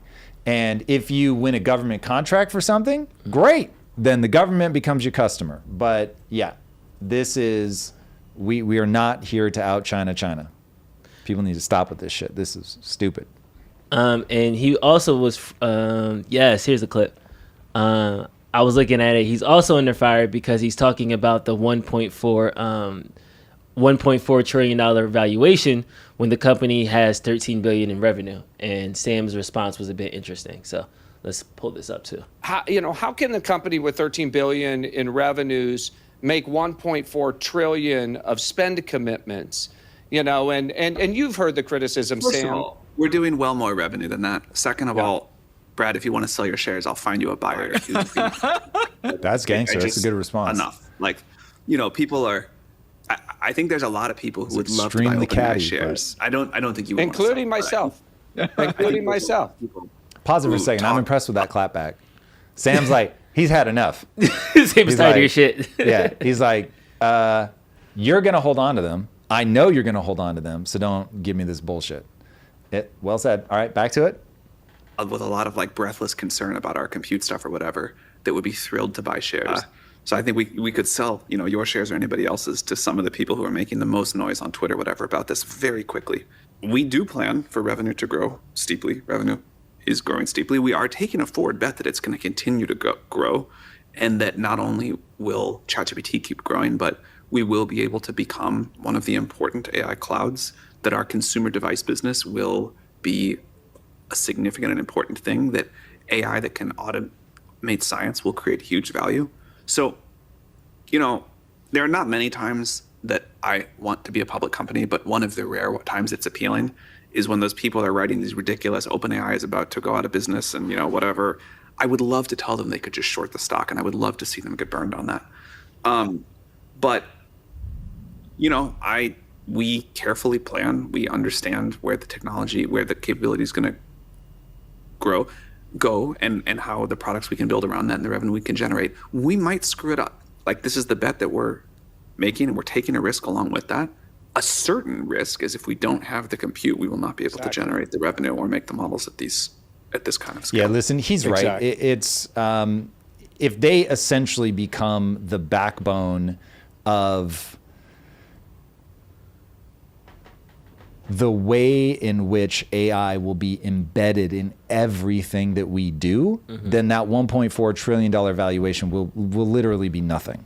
So it just becomes a question of how much of that share of things will be AI. So when I think about what we're doing right now with AI, so let's flash forward into the future. Okay, I talked about this last time. We brought a technologist in and we said, show us what you're capable of right now today with AI as it relates to game development.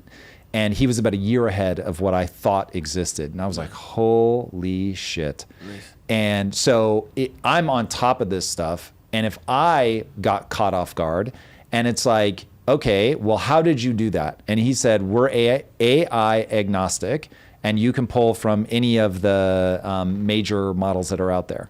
So what Sam is saying is right now, people don't give a shit. They're not differentiating between the flavors. But if I can win that war, then I can gobble up the universe. And we're in the world's earliest innings, right? So the thing that guy showed us, when I think about where we'll be in 3 years, it's almost stupid. In fact, as I think about getting that integrated into our workflow, my biggest concern is how fast it will be outdated. And so it's just so painfully early. So yeah, it is ridiculous to be pearl clutchy or to say that AI is a bubble. If anybody tells you that AI is a bubble, ask them one question. Two questions. One, do you just mean the valuations of the current stock based on business fundamentals? In which case they will say yes. Cool. Understandable, but set that aside. Do you believe that compute and IQ, for lack of a better word, will asymptote? And if they say yes, then it's like, okay, cool, I get your world model. You believe everything is business fundamentals, which in the economic climate that we're in right now just doesn't even make any sense. Business fundamentals have nothing to do with it. It is entirely supply and demand. And then on the other side, if you believe that AI won't get any smarter, then yeah, then all of this doesn't make any sense, or at least a big portion of it doesn't make sense. But if you're like, no, I don't see, which by the way, there's no one credible right now saying that it's going to asymptote. The most credible person who's now starting to be made fun of is Jan LeCun, who we just had Roman on the show, Jan Polsky. And he was like, I asked him that question directly, and he said, basically, like, people just clown on him because he'll make a statement about what's not possible. And before the episode where he says that gets released, they'll have already done that thing. So he's like, it's just absurd.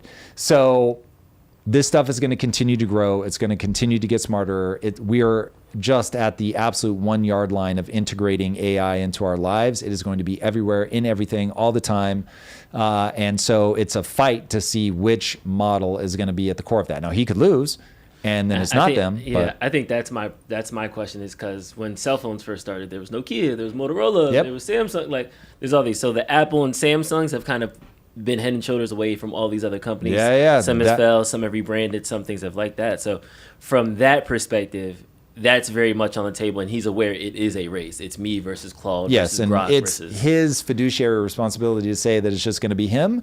Again, ask people how they have their money allocated. So for me, huge believer in AI. I don't trust any one company to be the next Amazon. So I don't trust myself to know who's going to be Amazon.com, who's going to be Pets.com. So I'm invested in the industry. Or the sector. I'm not invested overly in any one player, not Nvidia, not what's his face, OpenAI. Just like give me all of them. Give me as much exposure to the big players as evenly as possible. So I know this is becoming a recurring theme. We see it on Twitter a lot too, where there's somebody who would retweet Eric, you could throw this up. Somebody will retweet a nice shiny skyscraper and be like, see, this is proof that China is winning. And this is what happens when the CCP gets behind company and industry. They do this cool thing, or they have this cool breakthrough. Somebody said that China is, you told me they were developing their new chips locally as opposed to waiting for one because we wouldn't send them chips, so they're just like, all right, fuck it. And then now in 5 years, they're probably going to have one that's next to us, equal to us, maybe even surpassing. They claim better, So it's one of those things where we're seeing moments of China getting massive government public I guess socialism is still public. They're communists. Communists. So I was gonna say like the public-private thing, but it's kind of different when it's the CCP. They use capitalism, but under communist control. Okay, so I would say this: they don't get uppity. The CCP throws money at certain things, and we see them have these breakthroughs, whether it's in chips, whether it's in infrastructure, whether it's in nuclear reactor facilities. When Sam Altman tweets that, hey, the government should get into compute, it then becomes no bailouts, too big to fail, stuff like that. Is there a line for government where we should be like, you know what, government, America sucks at this thing, we should subsidize this, or we might need to use a little bit of government funds. I understand we're in a deficit, I understand the 38 trillion, but this is needed for a sovereign nation 10 years from now. When you've got national security concerns, you're going to approach things differently. And so, yes, there are going to be times where the government is going to get involved and create incentives to try to draw people in. Tax breaks is usually the right way to do it versus outright giving them capital. And we absolutely do not want them investing in companies because then they put their thumb on the scale and then you can more or less be guaranteed, oh my gosh, look, the regulations just happen to go in their direction.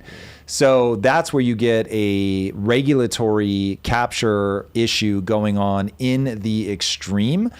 So we do not want to be doing that. But yes, we need to return manufacturing to the US. We need to control our drone supply chain. We need to win in AI. So there are going to be things that are truly existential to the United States, and we need to do what we need to do to make sure that we get the outcomes that we need from that. It is the way in which we're going about it. So do we do it in a Chinese way where it's like, all right, we're not just going to invest in a sector. We're going to say, all right, companies, we're going to treat you guys as one big aggregate. You guys are going to win and lose as we say. Your CEOs, we will disappear them if we have to. Like, no, we do not want to do that. What we want to do is say, create the regulatory environment where it's very light touch. Create tax incentives if you want to make sure that people really flood in with investment. Make it possible for people to build the chips here and to make that something that's very lucrative. Because just like the way that they stole the film industry was everywhere else just gave all these tax breaks. And so it completely gutted Hollywood, sent it everywhere else. So we know it works. So decide where it is that we want to invest in these. The federal government should be working in tandem with local governments to say, all right, whatever, these 5 states are like, they've got whatever we need, whether it's cold weather because that helps cool the chips, or I don't know, whatever the thing is, the workforce, the whatever. And you say, cool. All right, now we've got the tax incentive and we're going to be building here, and that's a huge initiative, and it's going to expire in 10 years, let's say, whatever they think the right number is. Cool. That I love. Taking stakes in companies is fucking terrible. It is terrible. So you hate the Intel deal? I hate the Intel deal. I hate the MP. I forget all the different companies. I did a video on it. Go watch the video. It is god awful because it gets the government basically picking winners and losers. They will create distortions in the market. It will ultimately be regulatory capture on steroids. It sounds good, but it's god awful. Getting the US government to buy shares in the S&P 500, great. So I love the idea of you're born and therefore get whatever it was, $1,000, $3,000, whatever, and we're just going to hold it in an ETF. I love that. American companies only, love it, all good, this is amazing, but going in and picking winners and losers is bad. And the regulatory capture aspect of that isn't necessarily the 10% that America now owns of Intel means that they're not going to be the government's preferred chip or anything like that, but it might mean that there'll be regulatory. It does mean that. And it also means that you go, okay, we're going to give them favorable deals, favorable loans, contracts, because oh God, they're not doing well. And so we got to go in and do something to prop them up. And the argument will always be, America, you guys own this company. So we've got to go in. We want a spot on the board. We want to get them to make sure they're doing right by you guys. And so now all of a sudden they're going in and pressuring them. Literally like the Chinese, where it's now there's a government bureaucrat sitting in Intel and board meetings and shit like that. That is unhinged. If Intel is fucking up, they should go out of business. It's that simple. If impact theory does not do the right things, impact theory should go out of business. It's just that fucking simple. No one held our hand at Quest. No one is holding my hand at Impact Theory. It's you build your company and you do as well as you can and you go out of business if you can't do it right. And there's going to be somebody else that's going to step in and take your place. And I don't want to be competing against other people that get a whole bunch of handouts, whatever. That is not the same as winning a contract. That is not the same as if you're Arizona and you want that new chip factory that Elon Musk is building to come to your state. Of course, you're going to give them a tax break. That's smart. But taking a stake in their business, that's where it just now is going to get completely deformed.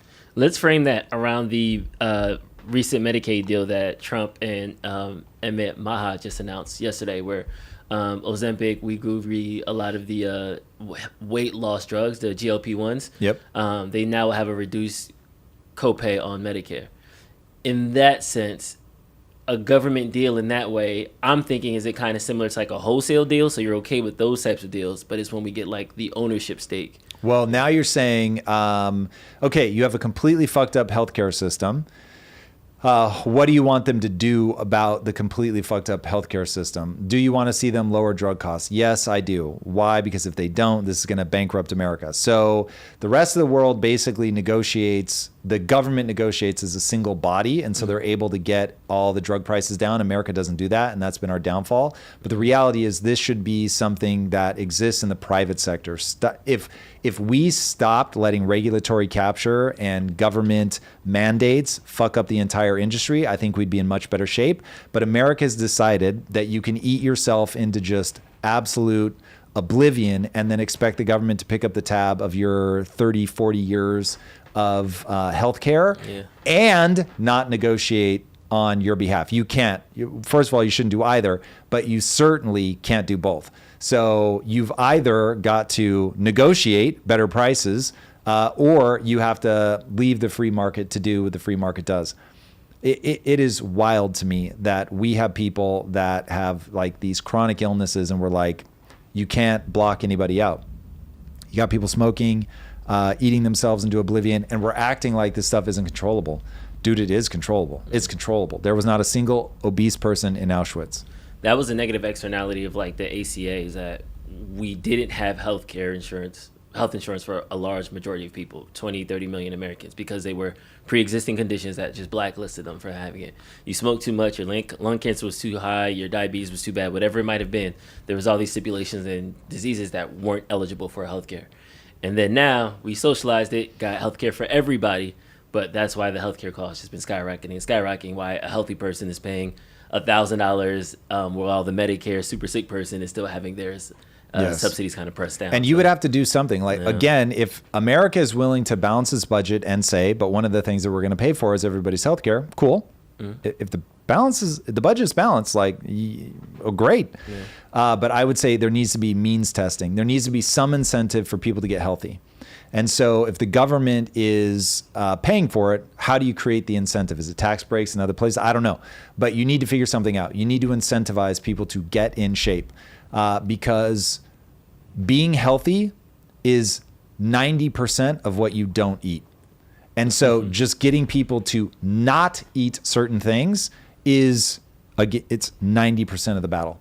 So it doesn't matter how poor you are. Like if you avoid eating the bad things, you're going to be way healthier. And so you need to give people some incentive to do that. And right now there's no incentive. And not being a big fan of just like, you tell them they can't have this, they can't have that. First of all, I don't trust the government to do that. But saying there are certain health markers that we know indicate that you're in good health.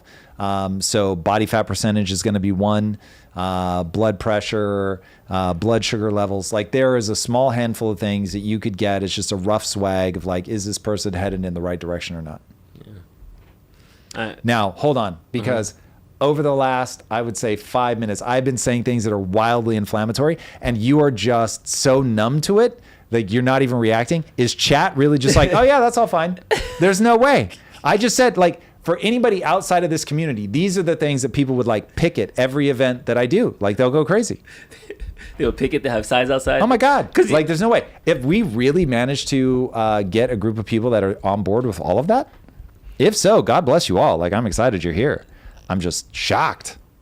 Steaks are cheaper than Ozempic. There it is. All right. No, cool. As I'm reading through, it's like, I don't see a lot of God things. Bless it. Everybody's talking about the fainting. You guys are my people. Let's go. Yeah, everybody's talking about the fainting, so I was going to bring that up. Let's get to it. And RFK sneaky exit. This was hilarious to me because it's not hilarious that somebody fainted. It's hilarious that like there's like a zoomed in footage of RFK's face as it's happening. But today the whole big thing is that like RFK runs off. Now, admittedly, does he just not want to be in the photo, or is he just trying to get out of it? He does, like, poof, I'm gone. I think he's probably just thinking this is a terrible photo op, but I feel like he's like, I got to God bless Dr. Oz, like right there. This is where people learn that Dr. Oz is a for real doctor who, and of all weird things in the world, I know a guy who Dr. Oz performed open heart surgery on TV. He's a heart surgeon? I did not know that like was a heart surgeon. That's wild. Award-winning. That's wild. Yeah. He's like real. That's crazy. Some people say he had a heart attack. Other people no. But if he did, having it with Dr. Oz in the room is pretty dope. I've got to say, like, do we not, dear men, do we not all want to be the guy that runs in to help?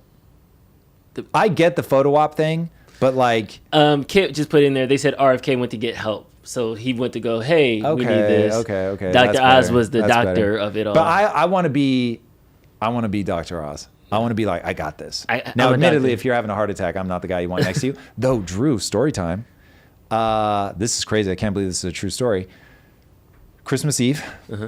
It's so funny to say what she is to me. My stepmother-in-law. So my wife's mom is a lesbian, married to another woman. Both of these women are like two of my favorite human beings on planet Earth.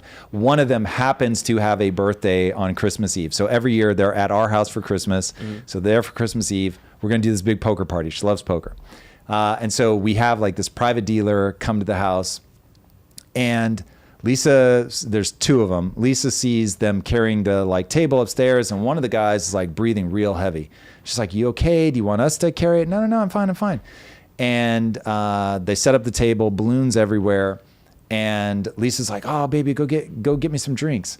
And so I'm in the kitchen mixing drinks. And then 45 seconds later, Lisa comes running in and she's like, baby, you got to come. He's having a heart attack.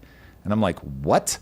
And she's like, no, for real. The dealer's having a heart attack. So I fucking haul ass, go in, and I'm looking at him and I'm like, he's not having a heart attack. I'm like, he's having a stroke. But anyway, goes down. We're on with 911. And so me and my brother-in-law spend 30 minutes doing chest compressions, the whole nine. Like, yeah. You went like full ER on it. Oh, That's dude, wild. it was like real talk. And it was one of those where you get tested, you find out who you are. And so, yeah, me and him were like, everybody back up. We got this. On with 911. They're telling us what to do. And in the end, he was not having a heart attack. He was having a stroke. And it was one of those, we were describing the symptoms and they're like, no, you need to give him chest compressions. And I'm like, I don't know about this. But anyway, they told us to. So we were. And yeah, that was wild. But moving towards a problem, I want to be that guy. I want to move towards the problem, not away from it. But 30 minutes of chest compressions is fucking hard. Are you like a poker player? No. So you were just there for the vibes? I play, but I'm just there for the vibes. I couldn't care less if I'm out first. I don't have the patience for it, man. Like every hand, you've got to be patient. No. Not my thing. Do you remember what style y'all were playing? We do whatever the traditional 5 card, they lay it out in the middle, nice. Okay. the river, all that stuff. What's that called? Oh, when you start with 2 cards? You have 2. Oh, yeah. And then they Texas Hold'em. slowly lay out 5 cards, like burn, lay one down, burn, lay one down, that whole thing, whatever that is. Texas Hold'em. Texas Hold'em, thank you. Texas Hold'em. Yes, correct. All right, cool. We got to get you on the. We got to get you good and nice, so that way next time. I'm never going to get good and nice unless there's a way to play fast. I'm not that guy. Okay. It would have to be speed poker. No, the guy unfortunately passed away. So it was brutal. He lived for a couple days. Dude, yeah, I'm Sheesh. really I thought y'all saved him. No. Somebody asked. Yeah. And we kept him alive. They got there. They were convinced he was doing drugs. So they're just like, give him Narcan and all this stuff. And I'm like, guys, I really don't think that's it. He did not seem like he was high or stoned or anything. And he was holding his head. That was the weird thing. When everyone thought he was having a heart attack, he was holding his head. And I'm like, nope. This is not what any of this looks like. So anyway, we obviously kept tabs on him. But one of the most horrifying things, oh man, shout out to EMTs, but Drew, it took them so long to get there, A, and B, they left him alone at one point, and he was like having a seizure, and I was like, what the fuck is going on? It was wild. I was not impressed. I was like, yeah, may I never need emergency services. So anyway, it was absolutely heartbreaking. But yeah. Wild. Okay, let's jump over to Sydney Sweeney's latest interview. And I think it's interesting because I feel like people wanted like an answer to something, even though they never asked the question. But I want to kind of get your reaction on this. This was hilarious. Yeah. The criticism of the content, which was basically that maybe specifically in this political climate, like white people shouldn't joke about genetic superiority. Like that was kind of like the criticism, broadly speaking. And since you are talking about this, I just wanted to give you an opportunity to talk about that specifically. I think that Want to give when you an opportunity to speak I about that specifically? have an issue that hilarious. I want to speak about, people will hear. Next question, please. This is great. And then she has This is amazing. This is the most like female Jedi versus female Jedi. Like who can say something without saying something? Like who can try to trap the other person? Yeah. Oh God. It's hilarious. It is hilarious. I think it's interesting that she's kind of doubling down on this of like. By the way, my wife is good at poker. For anybody wondering, she wins routinely. Sorry. Really? Back to Sydney's. Yes. My That's wife is patient and deadly, and she actually can track like what are the likelihoods of the different hands that people have. Yeah, not me. Yeah, poker's an enticing mistress. Last time I played poker, I started out with pocket kings, which is like a pretty good hand in Texas Hold'em. I got 2 kings in the hole. Went all in, overly confident. Turns out that's the worst hand to start with because you start off overconfident, and there's so many other things that could like beat you. Yeah. So yeah, Gotta be careful. Gotta Right be about it careful. there. But yeah, so it's interesting with this Sydney Sweeney thing because it's like she became this face of something that she wasn't associated with, and like kind of even to bring it back to this Nick Fuentes and all this other stuff is like people took the ad and they ran with it, but that's not necessarily her fault. Or are you from the camp that she does bear some responsibility because Responsibility for what? that answers that question? Like this is okay. Advertising, first of all, needs to play with like what can you get away with. You should be doing that. Like if you want to get people's attention, you gotta like dance with that line a little bit, which is why when they go overboard, they get slapped around for it. But yeah, her first of all, what is the phrase they use? Talented to mean large-breasted. God, I love that phrase. Sydney Sweeney is very talented. So in that way, extremely talented. And I'm just not at all embarrassed by what God has chosen to do to our brains. And we find attractive people attractive. And the fact that in a time of like sort of dying wokeness, like she just got to be hot for a second and pretend that she wasn't and then play with like the edge of calling it jeans and all that shit. I was totally here for it. I love it the most. I love it when ad campaigns like walk right up to that line and like, fucking with you guys. So yeah, I have no beef. There's absolutely nothing to apologize for or to be bashful about. Like this is exactly how you get attention. I'm totally here for it. And anytime that people put forward attractive people, I'm here for it. I watched, as you know, single tear running down my face, a whole breakdown of why Henry Cavill is so attractive. It's like that dude, God was like, I'm just going to perfect this one. It's like hilarious. It was like a YouTube breakdown? Oh yeah. Like they're showing like the perfect symmetry of his face, like top to bottom, left to right, size of a jaw, like all this shit. I was in hysterics. It's just real that we are a species that has chosen sex as our replication strategy. And so you've got to incentivize it. And so you need to like make these cues for why this one instead of that one. And one of the cues that men just there's a whole region of my brain dedicated to this, and it's fertility. And so the first time as you start going through puberty that you see something that really attracts you, and it is like someone reaches inside your brain and squeezes something, and you just feel this like splash of testosterone, or I don't know. And you're just like, I am fucking zoned in on this thing in a way that is comical. And so when we started going through the like men and women aren't different thing, I was like, what? Like that was so confusing for me as somebody who in a pre-woke era went through not really thinking about how different men and women are, getting married. And every time I would think, well, if I did that, it would mean this. And then being very confused with my wife and I. And then finally one day I was like, hold on a second. She's a woman. She thinks very differently than me. Let me try to map like sort of the average female way that they think and then look at her behavior through that lens. And I was like, oh, she makes so much more sense. And so like I had to go through all of that like in the early 2000s. So now you go through that, you've got 17, 18 years under your belt before you now encounter woke, and you hear people being like, well, they're the same. Like, what are you talking about? And I was like, the fuck out of here. Like that is so dumb. You guys must be confused all the time. So yeah, to me, I'm watching this through the lens of like, first of all, I'm almost 50. I've lived enough life. What are you going to tell me at this point that's going to make me go, oh, men and women really are the same? Yeah. Literally nothing. There is nothing that you could say that would make me see the world through those lenses. So you got a hot chick. They're putting it on display, and they're playing with the whole jeans thing just to rile people up. Yeah. Love it.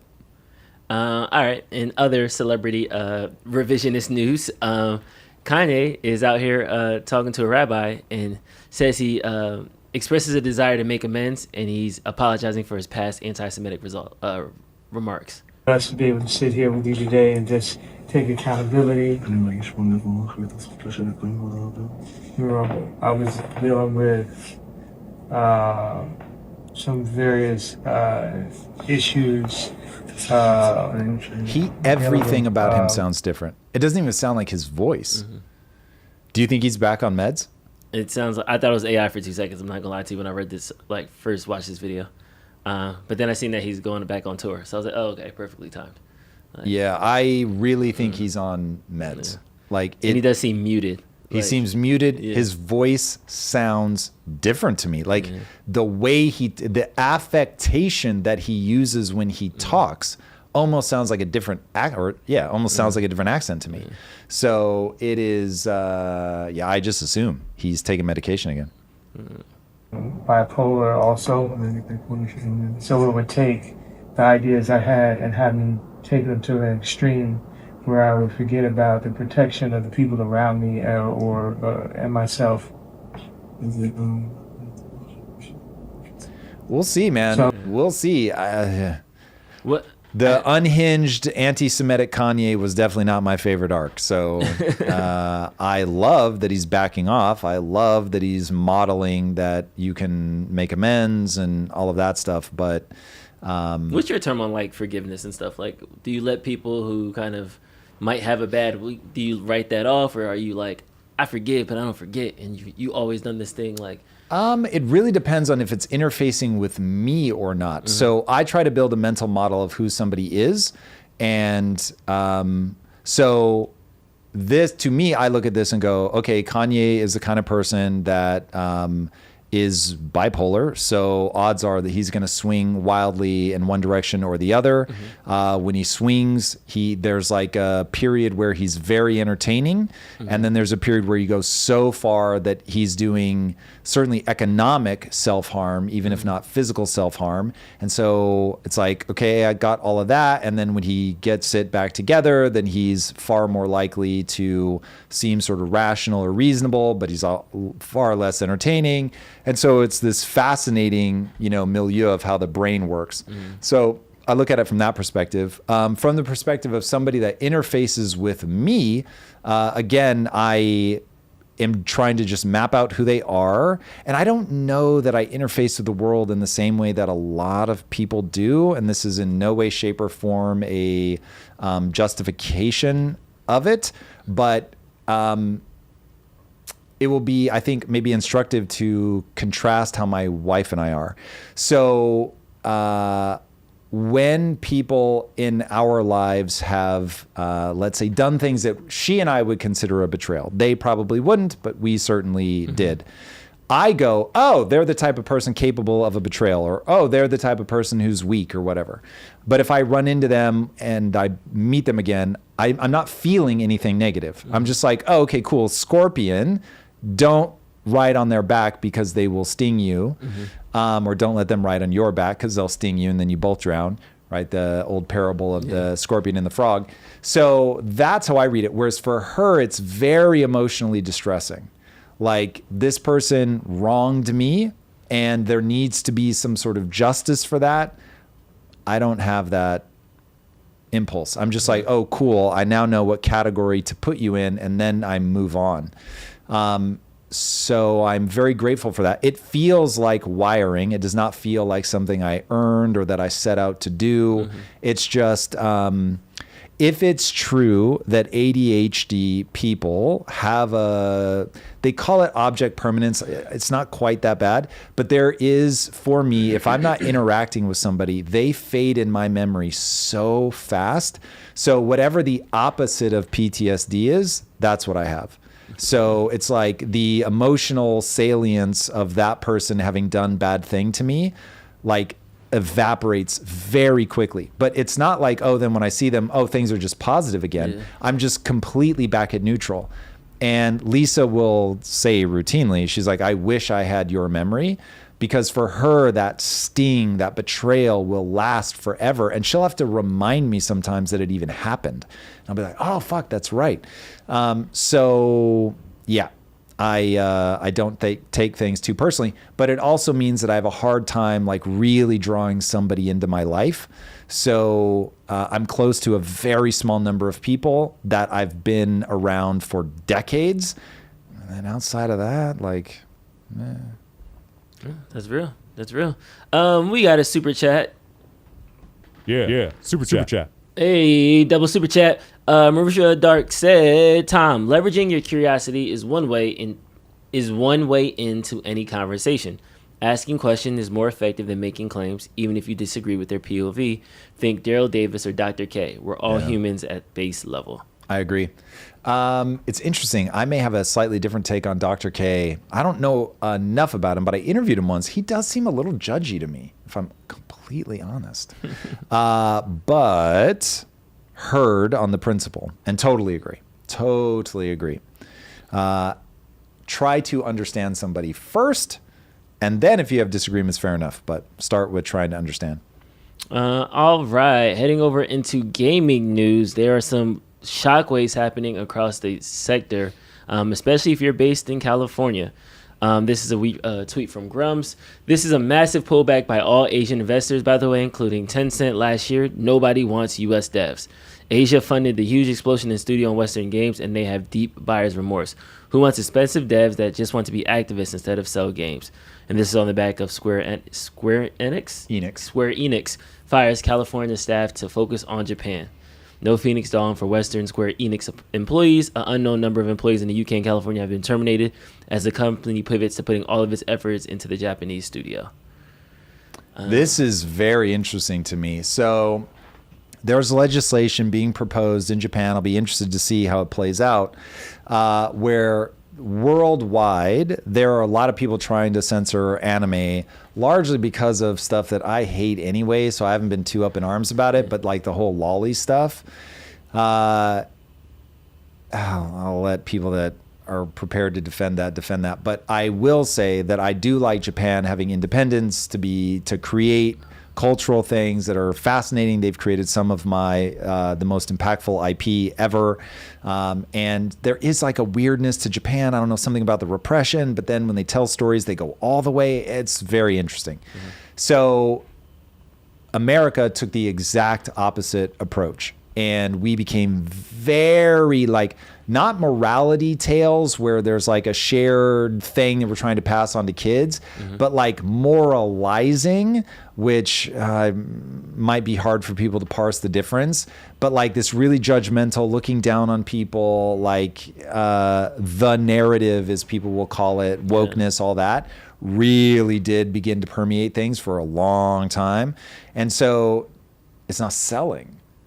And so in starting with Gamergate, which now is like 10 years or more old, there's been this like huge pushback around like, who's this game made for, right? So if you've got, like, I think about this a lot with Project Kaizen, like I'd say Project Kaizen is made for kids 11 to 15, but the reality is it's made for boys 11 to 15. It's all about guns, power fantasy, leveling up. Now, do I hope that there are some girls that get into it? Yes, just because I love the idea of a lot of people playing it. But the reality is I'm making it for boys.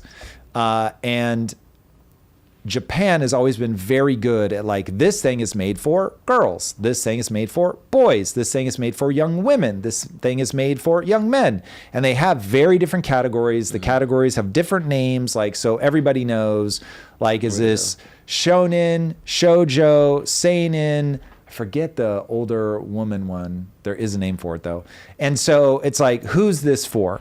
and they pitch a fastball down the middle. So you get something like Chainsaw Man, which is more seinen than it is for younger kids. And it is like all about a guy that just wants to touch a breast. Cool. Not hard to tell why young men would be into that. And then there's this anime or manga called Orange, and it's aimed at girls. And so one is a guy that kills and murders and maims anything and everything that moves to get a girl to like him enough so that he can touch her boob. And then in Orange, it's like 900 pages. I'm not kidding. And in the final panel, they finally hold hands. Right. So it's like, that's the, the difference between the two. And by the way, they're both brilliant. Orange is brilliant. Not made for me, but I could still like go, okay, this is very well written. And Chainsaw Man is literature. Dude, I've told the story a gazillion times. Absolutely brilliant. So that now hitting an international stage where international pressure is coming back to Japan, and Japan is saying, we're not going to stand for that. Now, again, we'll see where it goes, and ultimately dollars speak. And so whether Japan can make enough money in Japan versus worldwide, we'll see, though they do seem to be killing it. The most recent episode of Boruto, I want to say, it's either that or Bleach, one of the two, sold 10 million copies, which is absolutely insane. So in Japan, things will sell 10 million copies here. So I get why the devs are like, listen, we want to make things our way. We don't want the international pressure. We don't want, we think that the reason Japanese games became so popular globally was because they are uniquely Japanese, and we are now getting watered down, and we have all these dev studios, and we're just not going to go for it. And then it's interesting because they also mentioned Tencent. Be interested to see if Tencent, which is out of China, if they feel the same. Now, what China's doing from a storytelling perspective, which is really echoing both Japan and South Korea, is pretty interesting. To Be Hero X is unbelievably good. So that's an anime, not a game, at least not yet. So we'll see, man, if people really do divorce themselves from the U.S. I think the U.S. is going to have an indie moment, is having an indie moment, and I think it's going to continue because the indie developers are giving players what they want. If it's a game for guys, they're going to give you jiggle physics and nice asses that you can watch. What's weird, though, is I can't do it. I can't play as a female character. I get that you want to like watch her ass, but I can't. It's too much of a power fantasy for me. I don't want to imagine. I don't want to sit there staring at the ass of a woman, sort of mentally projecting myself into a female character. I don't know. I just don't dig it.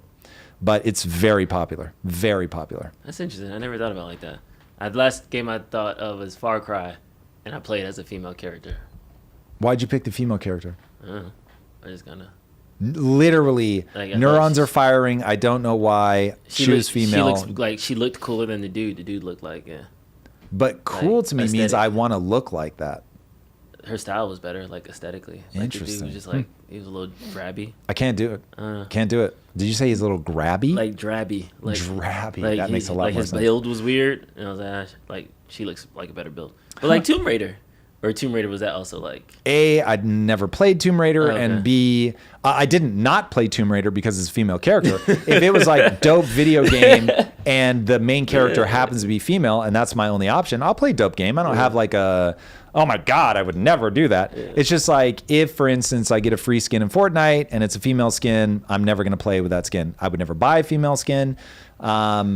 There was one time where my sister, my wife, and I were all playing, and we all there was like a really famous character. I'm forgetting now who it was. And so we played around where we all played that skin at the same time on the team. And my wife was like, yeah, I don't like seeing you as a female character. And I was like, yeah, I don't like playing as a female character. So we just never did it again. I get it. That's old man of me, but like I'm going to try to bring that back and be real honest with you. What I'm doing with Kaizen, I really am trying to give kids a power fantasy where they like want to be masculine. They want to get tough. I think that's like if it's Mass Effect or a game or Cyberpunk's another example where I can customize everything. Yeah, I'm never just going to create like a customized girl. Like that doesn't make sense to me. But when it's games of like character A versus character B, I tend to be like, okay, this one looks cooler or their style is better or they have something that outfit I like better than, or still like I'll see that every now and then, and my Yeah. response is always, "Oh, that's such a dope outfit. I wish it was a guy." And then, Grubby guy. like my wife has a character who's got like a motorcycle helmet, like really slick black outfit, and I'm always like, "That outfit's dope. I wish they had the male version of that," but they don't, and I'm not going to play as the female version. I'm not gonna do it. No. GTA 6 got delayed a year. Bro. So it got delayed previously by that much, but it went from a May release to a November release. Oh, I thought I was so not quite a year. But look, games are so hard. There was an indie dev that posted yesterday on X. I felt it so hard, and he was like, "Everything in game development is harder than you think," and I was like, "Yes, it is." But that game, I'm going to guess, is so complex. Like the amount of things, dude, their bug list might be insanely long. And they've seen now so many developers just get slapped around for launching a game that's unoptimized. The whole debacle with Borderlands 4 was literally a debacle. If you are aimed at millennial gamers, you better watch, like, bro, to all the CEOs out there, go watch 100 videos at least from millennial gamers. The education of what they care about becomes immediately clear. I wish I had done that before we started developing Kaizen. Now, the good or bad news is we're not making for millennial gamers. But nonetheless, hearing their concerns has really been very helpful. Understanding why they like or don't like certain things has really helped me. So shout out to all my millennial gamers out there. Like the anger that they feel towards the industry has been very clarifying. So getting that sense of how mad those guys are for they're looking at how much does this game cost and what's the state that it releases in. The idea of like releasing good enough and then patching it, they're not here for that Not for anymore. $100, yeah. No. Yeah. That's really gone out the window. So I imagine people at Rockstar were just like, okay, we've been testing it and we realize we've got optimization issues, something's not working. There could even be, because some people are prognosticating that they're going to be doing a lot with crypto. So there could also be like, are they waiting for some regulation to come down? I don't know. They have not been clear about what the exact things are that they're waiting on. But the cues they're giving off are that it's purely technical. Yeah. Interesting. Like, I think Cyberpunk was the last game that like released, and they're like, "Oh yeah, but you have to like download this like 30 gig update, and then it's good. Like then it's good to go." Here's the really bad news. As a developer, I love that so much. I didn't have a beef. Now, look, I'm in a different position than a lot of people. So for me, like 70, 80 bucks, 100 bucks, whatever, like, oh, cool. It's finally working 3 weeks later. Great. Like, that is the fact that you can make the game better over time. That I would have been surprised by how angry people would have gotten. So listen, I get it now. We'll be very clear about where the state that our game is in when we launch, because we will do early access for sure. But yeah, it is, the economy is so trash right now that if people are going to spend that kind of money on a game, that they want to make sure that it works from day one. Yeah, a big release like GTA 6 where people have been waiting forever and there's so much hype to add 6 months on to like make it better. Very, very, very smart. Yes. So a lot of times when this happens, I feel like I'm sure there's a financial aspect. They, burn $2 billion. They want to get their return back. But a lot of times things like this are just purely technical. I'd rather launch when I'm feeling confident about it versus launching early. And like, that seems simple enough to me that I was like, oh, okay, that makes sense. But is it? Here's the really bad news about the game industry. It's so hype based. And the servers are so expensive to run, it's not even just development costs. You can't have your game die. And so if your game starts getting a bad reputation and it dies and you don't have the money to support it without the ongoing transactions, just the fact that it has died becomes a self-fulfilling prophecy. And so people will do, and this is the high risk of making games for millennial gamers, is they just do video after video after video, looking at your Steam numbers. They're declining. Everybody, it's trash. This is garbage. It's dying. The community hates it. And so then you're scrambling because it's not just, you don't just have to make the game better. You've got to win the community back over, because they'll stop playing a game that's awesome because the community just doesn't think it's cool. And so if the community's turned against it, even if it's dope, and so then you need like, fuck, we've got to get some streamers to start playing it again, start streaming it again, to give some credibility again, to get people back into it, to like sort of unwind the death loop. Like when I look at what happened with Concord, that is terrifying because they dropped like $400 million and it died in like 6 weeks or something. Jeez. So it's just like, oh God. And look, maybe the game was boring as hell, but it really seemed to die largely because it was woke. And it was just like, they didn't like the way the developers were talking about it. There were no hot asses to stare at as the characters. And so people were just like, nah, I'm out. Nah, this is whack. And then it just like spiraled. And they were like, we can't keep the servers running. Dude, the number of times that I sat there was like, can I justify buying all the assets to this game? Because it's like, I mean, could you pick up the assets for like 20 mil? And if you could pick up the assets, but then it's like, but people are going to be like, those are just the Concord assets. That was one of the reasons we hated the game. So I was like, oh my God, they spent how many years building all these assets and they're just going to die. Like as an indie developer, dude, imagine this. You are in the desert. You are dying of thirst. And on the horizon, you're watching people just dump 5-gallon buckets of water onto the sand. You're like, no, like, please give me the bush. Like any of those assets, like they would go so far for me. So that's brutal, but it happens all the time. Games die all the time and nobody wants to give up their assets. Like I wish a game like that would just be like, all right, everybody, we're making the assets available on the Unreal Engine store. And now, boom, everybody's got access to all those assets rather than them sitting in a vault. But all the companies are like, get out of here. We're never going to make our money back. And I don't want to be the fool where somebody grabs all my assets, makes a better game, and then I get fired because it's like, well, see what they did with your assets. Yeah. You just look like a fool. But, oh, man, I'm always just like, please, guys, give us those assets. It's crazy. Crazy. But alas. All right. But alas. We got another super chat. Let's go. Super chat. This is from Preston J. Maloney. They said, expect brief window of AI boosts personal creativity, productivity. Soon, AI does everything better.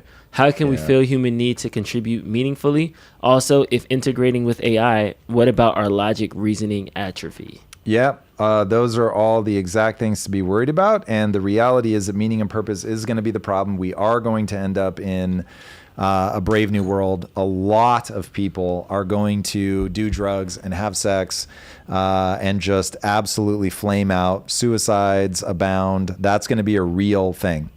So yeah, everybody's going to have to make a decision. As far as I can tell, there are 4 paths forward. Path number way is go to Mars. Live life on hardcore mode. Remember, the reason that video games are the way that they are, the reason that survival crafting games are the way that they are is because that is how the human mind is wired.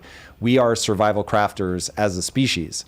So you're going to go to Mars and literally play a survival crafting game in real life. A small number of people will choose that. Then there are going to be the new Amish. I think this will be a pretty large group. So all the like super religious people are probably going to go down this path. They will do the Dune, you shall not make a mind, an artificial mind in the likeness of the human mind, or whatever the opening phrase is. So they'll do that, and they'll go back to like sort of 90s era technology. There will be the people that do a Brave New World, drug, sex, and then there will be the people that become Neo awake in the Matrix. And so that's the future I'm betting on. That's one that's interesting to me. That's the one that I'm building towards right now. But you're going to have to, like we were talking about Minecraft at the beginning, you've got to be able to make your own meaning and purpose. It won't be handed to you anymore because you won't have to do the things to survive. They'll just happen. And so you won't have to worry about food. You won't have to worry about shelter. It will be a life of abundance and absolutely no meaning. And so the people that know how to generate that meaning will do well. The people that don't will do poorly. And we're going to live through that transition. Just is what it is. All right. Thank you for the super chats. All right, guys. We got our first update. 3-Eye Atlas has been spotted again. And it just mutated. Get out of here. Pull it up. Pull it up. Pull it up. All right. Come on. This is from faster. There's no way. This is from Eco News. This just was written yesterday. Is the community freaking out? The astrophysics community? What does Michio Kaku say? He promised me that if it gained energy as it went around the sun, then it was obviously alien intelligence. So what's my man saying? So this is let's we got to pull this up. We're not moving on. Where is it? Who's saying what? Let's hone it in. I'm reading it right from the article. There's something strange going on out there. A Manhattan-shaped asteroid named 3i Atlas just underwent what appears to be a total transformation. No. It had this peculiar anti-tail pointing in the wrong direction. That was the thing before. It didn't have a tail. It's moving weird. Why is it acting like this? But now it got itself a real comet tail, like it never ever had a problem. Scientists are left scratching their heads, and a Harvard researcher is wondering if alien forces may be at work. No so way. Its form just changed. We're gonna look up who. It's looking what, a little. What is Michio Kaku saying here? Here he is. Is this new? 23 hours ago. Breaking. All right, Eric. If you do a search for 3i Atlas /Atlas latest update, scroll down if our whatchamacallits or anything alike, and you'll see breaking 3i Atlas just shocked astronomers. NASA can't explain the sudden change. Michio Kaku. Play my man's. Just revealed. I want to hear what he has to say. Not this one. Plateaus of Antarctica to the deserts of Atacama received the same transmission. Is this one from 23 hours ago? 60 seconds, 7 hours ago. 1 minute. From. If it's less than that, great. I just want to make sure that this is the most up to date. You're on X. I'm on YouTube. Oh, you're on YouTube. Yeah. Got it. Okay. Sorry, should have been more clear. We're figuring this out right now, chat. Okay. Let me see if he says anything interesting. Latest update. What? What's happening right now? Scroll down if our. All right, take two here. That has every astronomer. What? As soon as you find it, we'll go to you because obviously this is terrible TV, so I'm sure it's not picking up. Dramatic change that What channel? This is YouTube. No, what channel? Cosmos Update. About how objects behave in space. And that's the official response. They can't explain it. Let me tell you exactly what changed and why this has the entire astronomical community in shock. 48 hours ago, 3i Atlas was behaving consistently. We had established patterns. Bro, he's really saying there's something here. Okay. Cosmos Eric, why are we Update. playing the Jeopardy music? All right. Do you see what I'm? Right, the link? something huge is coming, breaking right here. Do you just want me to drop this in the spreadsheet? That would be helpful, but Let's do it. You can't see my screen. That's why it's this one right here. That's not the thumbnail I see, but it might be. Yeah. The underlying thing looks like it is. Yep.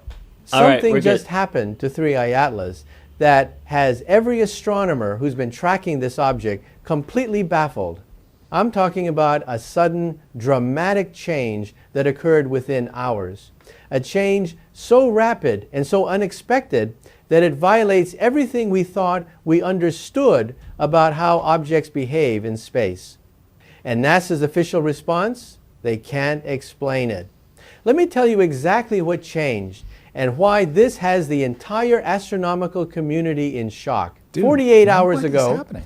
3i Atlas was behaving consistently. We had established patterns, rotation period of 2.4 hours, surface brightness variations matching that rotation, spectroscopic signatures showing specific emission and absorption lines, trajectory following predictable Everyone was paths saying with this is small AI. acceleration Yeah, 'cause the we've been mouth monitoring. isn't matching the Everything was documented, measured, tracked. Then, suddenly, It everything doesn't sound like changed. AI though. The first indication came from amateur astronomers. Multiple observers in different countries If this is reported AI, that this is 3i flawless. Atlas appeared brighter than expected. The audio. Not slightly brighter, Definitely dramatically AI, brighter. psyop, the Within sound is 6 so hours, offset. the object's That AI, apparent man, magnitude AI. increased Okay, by Chad is convinced it's 1.8 AI. magnitude. Either way, I found an article. But hold on. If that audio is AI, that is gangster level. Like that is flawless. That sounds like him. I can normally like detect when it's AI. That one I can't. I get the lips out of sync, whatever, but that just tells me that it was recorded audio and that they tried to put something on it. I'm not convinced that's AI. I'm gonna be honest with you. Are you convinced though that 3i Atlas is more than just an asteroid? No, definitely not. Way too early to tell. Way too early to tell. But this, it continues to pique my curiosity. But does anybody, what's Neil deGrasse Tyson have to say about it? I trust him even less. But all right, well, this is back on the docket then. We got to find out. Interesting. It's AI, you baboons. Jesus, guys. Somebody get Captain Kirk on the line. Every radio telescope on Earth, from the Kaku icy sounds like plateaus AI of in real life. That's Antarctica hilarious. to the deserts of Atacama, Next clip, he'll be eating received the spaghetti. same transmission. It lasted exactly 60 seconds, 1 minute that changed forever what it means to be human.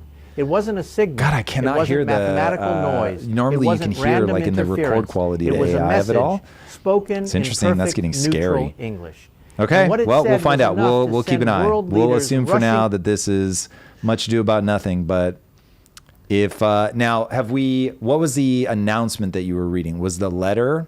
No, it was that it was like because it transformed. Now people are saying they're taking the asteroid off the table. Just to lay the land there, we seen it, knew it was going to go past the sun. Everybody was like, what happens after it passes the sun is going to dictate whether it confirms everything or now we're left scratching our heads. The patterns that we seen before the sun passing to after the sun passing, those patterns change. And that's why we don't know what it is. This article is saying that it didn't have a tail before. Now it has a tail. But couldn't it, like the sun heated it up and now that's why it's outgassing? I don't know enough about this, but that is, that's interesting. Somebody said Optimus Prime is coming. I do need a new car. Amen to that, man. This is the start of the Autobots. But is anybody official saying anything? Like where we know, like are there press conferences? That's the thing. Like if this were really something, you would be hearing about it. And the fact that it's still so like low key tells me that it's not anything definitive. All right, let's jump over to Sean Ryan then. But we got to come back to this one. I'll be looking forward to this on we're Wednesday. going to keep posting. He was talking to Secretary Duffy about the upcoming space race. Why haven't we been to the fucking moon? Well, we have been. Why haven't we been back to the moon? In how long? It'll be 54 years. 54 years. We just went. We're like, oh, we don't need to explore that anymore. I think that there was. We've been there. Box checked. Yeah, it was expensive. It was expensive to go to the moon, and then it was also we'd done it, and there was more focus on lower Earth orbit, right? We wanted to evolve that technology, and so. Again, the Chinese want to go to the moon. So at the south pole of the moon, there's ice. And ice means oxygen, ice means water, ice means life, right? So you have, that's a key component. And the Chinese are trying to get there. We want to beat them back to the moon. And again, we're not going to go with our 1970s landers. It's going to be a lot bigger, bolder missions.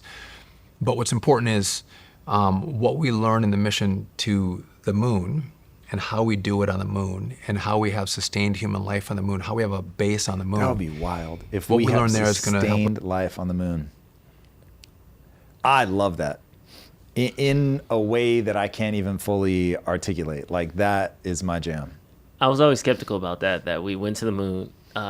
Nixon. As in, you think it was faked? He had a cell phone call from space to the White House. And the wind was blowing, even though but aside from all those things, we went to the moon, cool. And then we never went back. Like, yeah, we put a footprint in there, we're good, we got it. And it's like, yes, it's expensive. You know what else it is? Remember in the 90s when they cloned the sheep and we never talked about cloning again? Sort of. You don't remember that? That was like a news. Like, yes, it was on Dolly, but you know that stuff is still going. I follow the guy in China that augmented the twins. So, like, I feel like this is still ongoing. People don't want to talk about it, but it's happening. So it's just something's not. So maybe we're going to the moon. We came back and we found some shit, and then now we secretly been going to the moon. But I feel like the government, the U.S., has never came through a breakthrough and be like, okay, we figured it out. We could go back now. They didn't like. I think it probably went something like this. All right, we've been there. What was there? Dust. Dust? It's just dust? Bro, it's just dust. Well, there's like a frozen bit at the bottom. You could get water.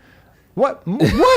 Like, I spent $4 billion for some water? Yeah, and then we beat them. Like, what else are we going to say? We have a colony on Mars. What's the colony doing? Well, they're mining dust. They're mining water. Like, we didn't have a vision. We didn't have the technology for where we were going to go. We hadn't done all the low Earth orbit stuff. We hadn't shown just how fruitful the universe is in terms of metals and things like that. So now it's like you needed that sort of impetus to get you going there. You got that in terms of we got to beat Russia. Then Russia played out. We beat them.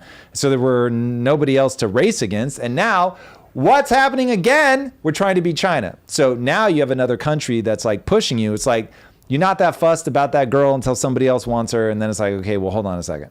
So this is one of those. That's a terrible space policy.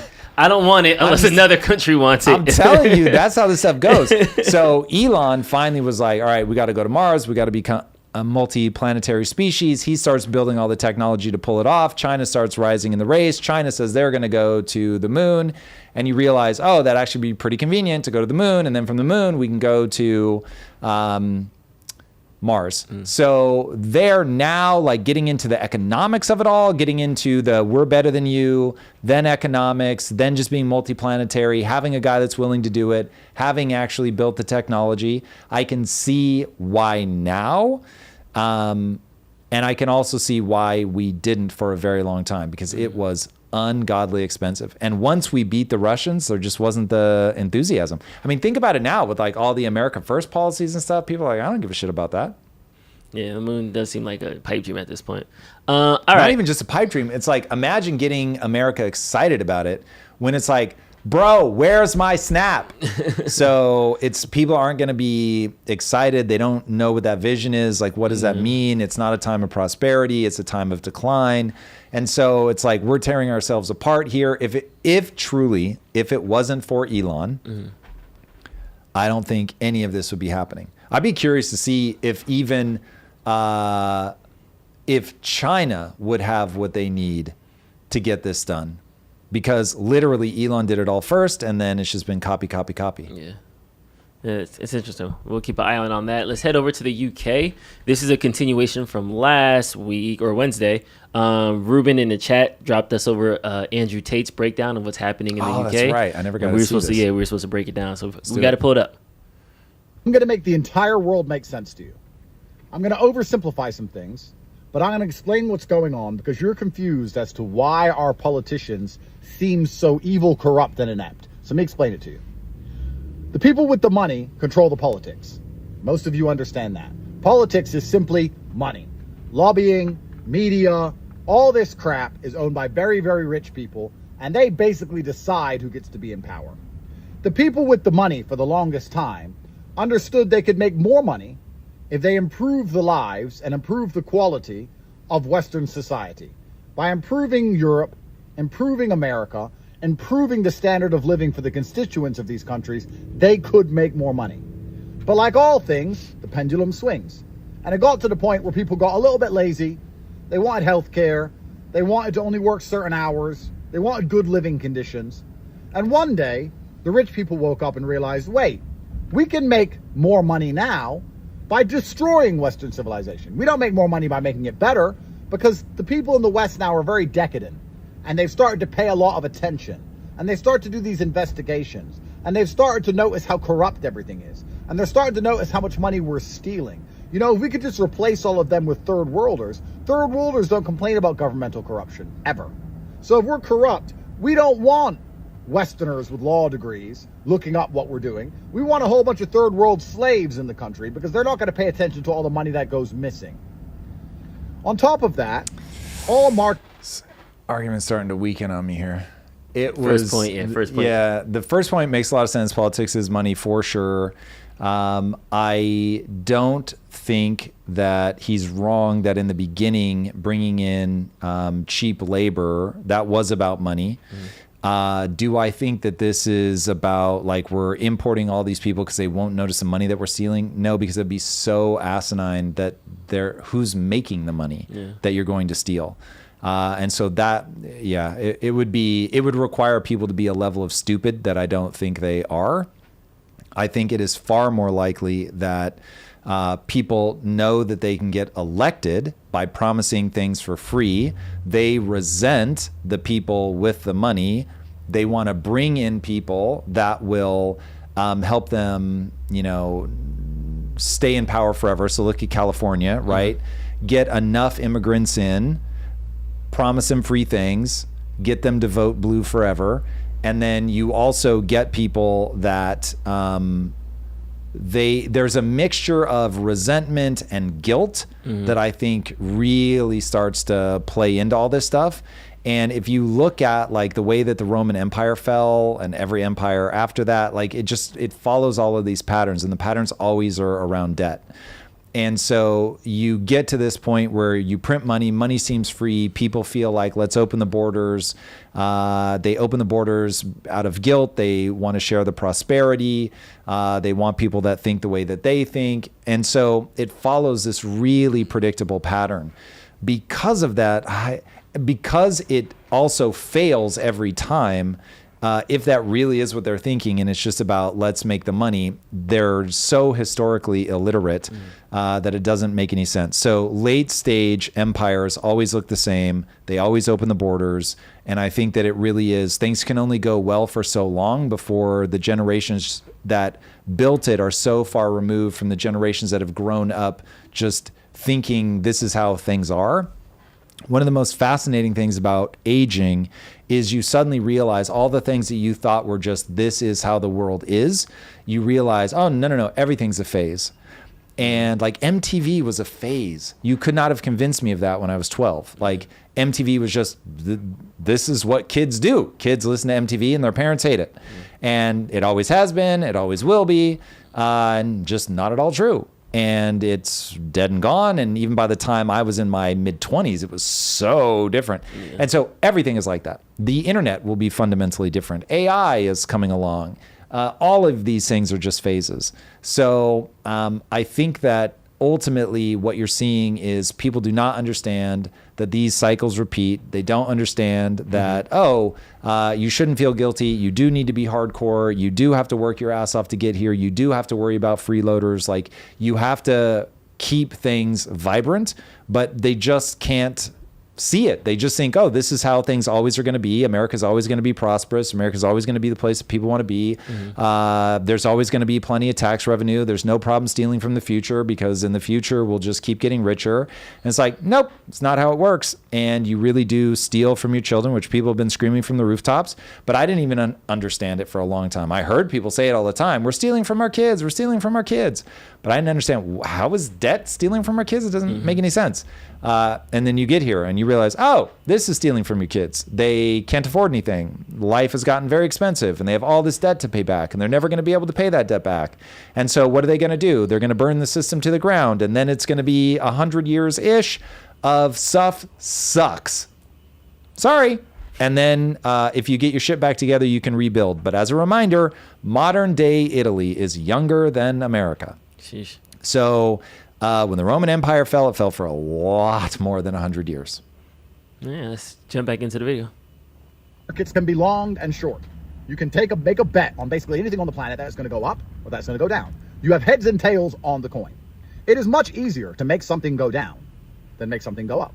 So if you flip a coin, heads or tails, well, that's 50-50, right? But if I said to you, I have to make a bet. I have to bet billions of dollars on the UK getting better or the UK getting worse. Well, if I bet on it getting better, I now have a whole bunch of work to do. I have to make it a better place. Do you have any idea how difficult that is? But if I bet on it becoming a worse place, well, that's easy. Very easy to make it worse. You just leave it as it is. And bore a bunch of people who don't really like the place. Stoke civil tensions with the media. Make the prices of everything go up a little bit so people are angry and poor. Done. My bet pays off. I get rich. So the people who are in charge of the global capital, and these people have power everywhere, and these people live a good life everywhere, they're not worried about Europe falling apart because they have a beautiful mansion in Ghana. They have armed security in Bangladesh. They don't care. They're fine everywhere they go. Yeah, so, I mean, listen, I get his point. He's got some things right, but the reality is that even the ultra wealthy ultimately end up in a disastrous place. You don't have to look any farther than the French Revolution. Everybody thinks that they're going to be fine until the masses turn on you and they come for you and you lose everything. And so then you can get a ruling class that does well, but it is a vanishingly small number of people.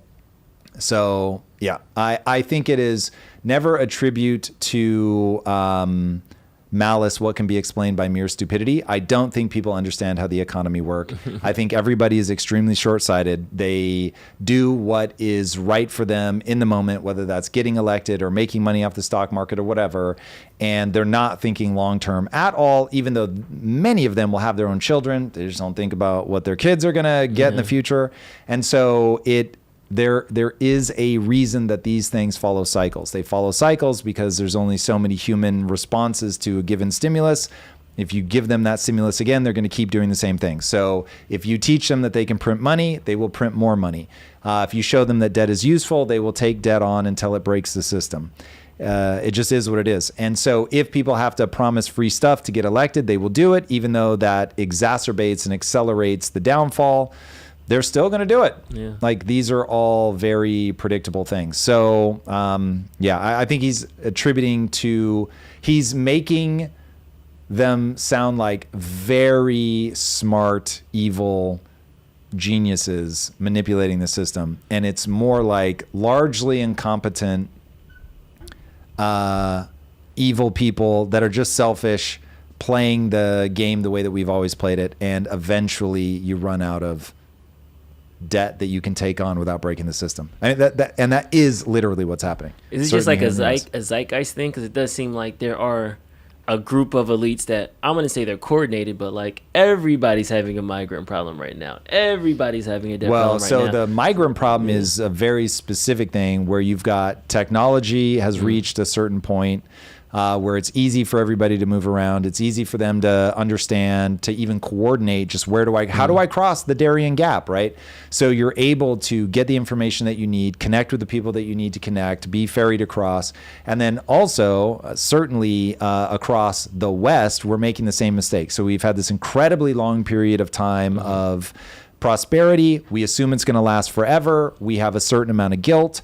And so we say, let's open up the doors to help those more unfortunate. We have no sense of value system or even game theory, to be honest. And so people they can't bring themselves to say, like, we are Sweden, and if you want to be here, you're going to adopt Swedish values, and we don't expect that to happen quickly, so we're going to bring in very few people.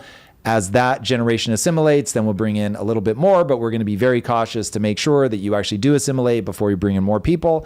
And so they see something bad happening. They have a really amazing impulse to want to help, and they just completely blind themselves to the reality that that's not how diversity works. Diversity begins pulling in opposite directions. They don't automatically row in the same direction. But again, because their country has created a sense of homogeny and unity for 1,000 years, it just feels like, well, it's always going to be this way, that there's somehow a gravitational force in Sweden, in Japan, in America, in the UK, whatever, that's always going to hold. And then they realize, actually, that's not true. This is like a cup of coffee.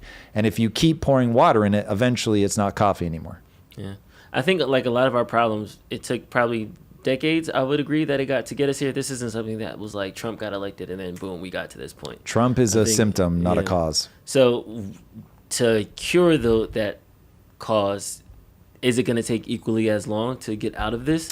Yes, because you have to fix the economy. If you don't fix the economy and control your borders, you are never going to get out of this. Ever, ever, ever. It will escalate to the point where it actually breaks. Breaking is very easy to define. The U.S. will default on its loans. When the U.S. defaults on its debt, all hell will break loose because we will no longer be able to get investment from around the world. So the only hope that the U.S. has right now is to grow their way out of it. But to do that, we've got to first balance the budget, because if we don't get a culture of discipline, no matter how much money we make, we're just going to spend more than we make. And so we'll forever be in this situation. Your only sort of fingers crossed is AI becomes such a miracle that you don't have to worry about it anymore. What about borders becoming more porous due to remote workers, though? Wouldn't that offset the friction migrants experience in some way? No. I don't even understand the nature of the question. So if you've got people that are working all over the world, that contributes economically because you're robbing the average worker of the ability to negotiate their wages, because now I can hire somebody anywhere that I want. And if I can hire somebody anywhere that I want, then you as a local worker have no power, and I'm going to go somewhere for whom your cheap wage is their high wage. And so they're going to be like, yes, please, I will take that job. And then if they have a flywheel going in their country where they know, okay, we're going to educate our people. Like I remember this happened with outsourcing call centers. So the Philippines and India just went ham, and they made these huge investments into being like, we're going to be the place that American companies outsource to. So we've got the infrastructure, we're doing all the training. You're going to have people that have spent, a couple years already in this industry doing this, so they know how to do it. And so like when I was way back, when I was running Awareness Technologies, we went to I literally flew to the Philippines and set up shop there. And so they were basically our full-time employees, but they were housed inside of an agency there, but they only worked for us. But we could get them at like a third of the cost that we could get an employee here in the US. So we end up building all of our customer support there, and it felt amazing. It was like, oh my God, the globalism's the best. Not thinking about, on a long enough time scale, if everybody's doing this, then local workers are SOL. And so the government has to create incentives to where I don't want to do that. It's better to hire local Yeah, workers. exactly. That I'm going to get incredible tax breaks or whatever it is that they're going to use to incentivize you. Carrot and stick are both at your disposal. But you've got to do something because when people can't negotiate their wage up, then they're stuck. And now you get inflation going crazy and wages staying flat or even declining. And you're in the situation we're in now. Yeah, I hate declines. I hate the stagnation. I hate shrinkflation. I hate when you go to a grocery store and they don't have the beef that you need in stock. That's why you need to hit up Butcher Box, because they always Let's go, Drew. The transition king. Tom was like, what is he talking about? No, big shout out to Butcher Box. I got to give him a shout out one more time. Thank you for sponsorships of the show. No joke. We love it. And These guys are amazing. As always, we push it to you guys. Supporting sponsors supports us. So please definitely check out Butcher Box and get yourself a free holiday turkey or ham. I want you to break down this ITU class, because last time you gave it like 30 seconds and then we had to like wrap. This is the AI Masterclass that you're doing. I know that it was a one-off, and then it became like now like one of the most popular ones that you guys have offered. Oh, it is the most popular one that we do by far. Yeah. So we are living in a moment right now where AI is a double whammy. So way number one, that AI obviously is changing everything. It's just making things so much easier. But also it is hollowing out jobs, man. And when you look at the October jobs report and you realize how many jobs have been lost, it's like, this is coming for everybody in every industry. I know I'm on a clock, like as a content creator, all of that stuff's going to go away. So I don't think any of us can imagine what the world is going to look like in like 10 years. However, in the intervening period, you've got a real opportunity. And so whether there's a company that you've always wanted to start, or you just lost your job and it's like, I got to do something, that's what Zero to Founder is going to help people do, is start their company. Now, one of the ways that we help them start their company is with AI. And so I teach a free masterclass coming up this Tuesday. What time? 11 a.m. Pacific? 11 a.m. Pacific. So this Tuesday, 11 a.m. Pacific, I'm going to do what's become our most popular. I lied. Sorry. It's November 11th, 1 p.m. Pacific. Thank you. The 11th and the ones got confused. Tuesday, November 11th, 1 p.m. Pacific. My bad. All right. 1 p.m. Pacific this coming Tuesday. And I walk people through how to set up 5 AI employees to launch a test for their business. So you're going to walk away knowing how to validate whether you have product market fit. And so product market fit is everything, man. So many people launch companies. They do not have product market fit. There's no way to help you. You must have something people want to buy. And like I was just about to say, product market fit is having something people care about. Like you think this is cool, but does anybody else think this is cool? So you've got to make sure there are ways to test that. It's exactly what I teach people how to do in the free masterclass. So it's become just incredibly potent for us. So yeah, come check it out. The 11th of November, 1 p.m. Pacific time. It's free. So join us. Yeah. I also think it's cool that like you actually gave out the GPTs, because I like played around with them, and I was expecting like, oh, okay, this is gonna have some like impact theory backing and wrapping, and it's gonna be like, you can have 2 prompts now, come buy this course, but it's actually like a full on like GPT. Yeah. Like, no, these are it was legit. Like legit. They're so. exactly like what I use every day. Somebody's commenting about this is not color bleed on my clothes, American Indian. I went to the movies and I spilled butter and I could never get it out. Where do we have there was butter? like color bleed on my clothes. It's Interesting. Like, it's very, very specific. Thank you, though. That must be highlighting easier to see on camera than it is in real life. Highlighting my insecurity. How do I sign up? Definitely check out the link. I love that you called it out, though. Definitely, the link is in the description. You can check it out there. There was one more. There was one more question about Well, this. you looked that up. By the way, Marusha Dark, thank you, by the way, for the TCG thing. So I think Shay probably got back to you already, but on that, we've got to make the game sell first. If the game is crushing it, then Lord knows I would love to do a TCG, but not yet. Not yet, much to my dismay. We got to wait. We got to earn it. We got to earn the TCG. When I asked you about like governments on the worldwide level colluding and stuff like that, you're like, nah, it's just a bunch of incompetent people. Somebody brought up, I can't find it, like the WEF and like the whole you will own nothing and be happy. Ironically, the WEF isn't a government organization. It is just the elite of the world getting together and trying to get everybody on the same page. So yes, these are very powerful people that are trying to essentially terraform people's belief systems to get them okay with owning nothing. But yeah, it's not officially a government thing. So will the wealthy and powerful collude to build the world that advantages them? Yes, they will. Watch my video on The Creature from Jekyll Island. It is literally that story of how the banks were formed, the central bank in the United States. And it's just absolute madness. Like the people really do conspire against you. But a book that I encourage people to read, I think it's just called The Rothschilds, which is about, it's written by Neil Ferguson, I think. And fascinating book that really brings home, like people think of it as being like super conspiratorial. It's really not. Like, so you've got this family of Jews. Yes, they were Jewish. But this family of Jews that are like, oh, I've got a good idea. What we should do. So they come from like the slums and their dad gets really good at managing his finances and like loaning money out and ends up being like a rare antiquities dealer type thing of antiques and stuff for this wealthy prince, I believe it was.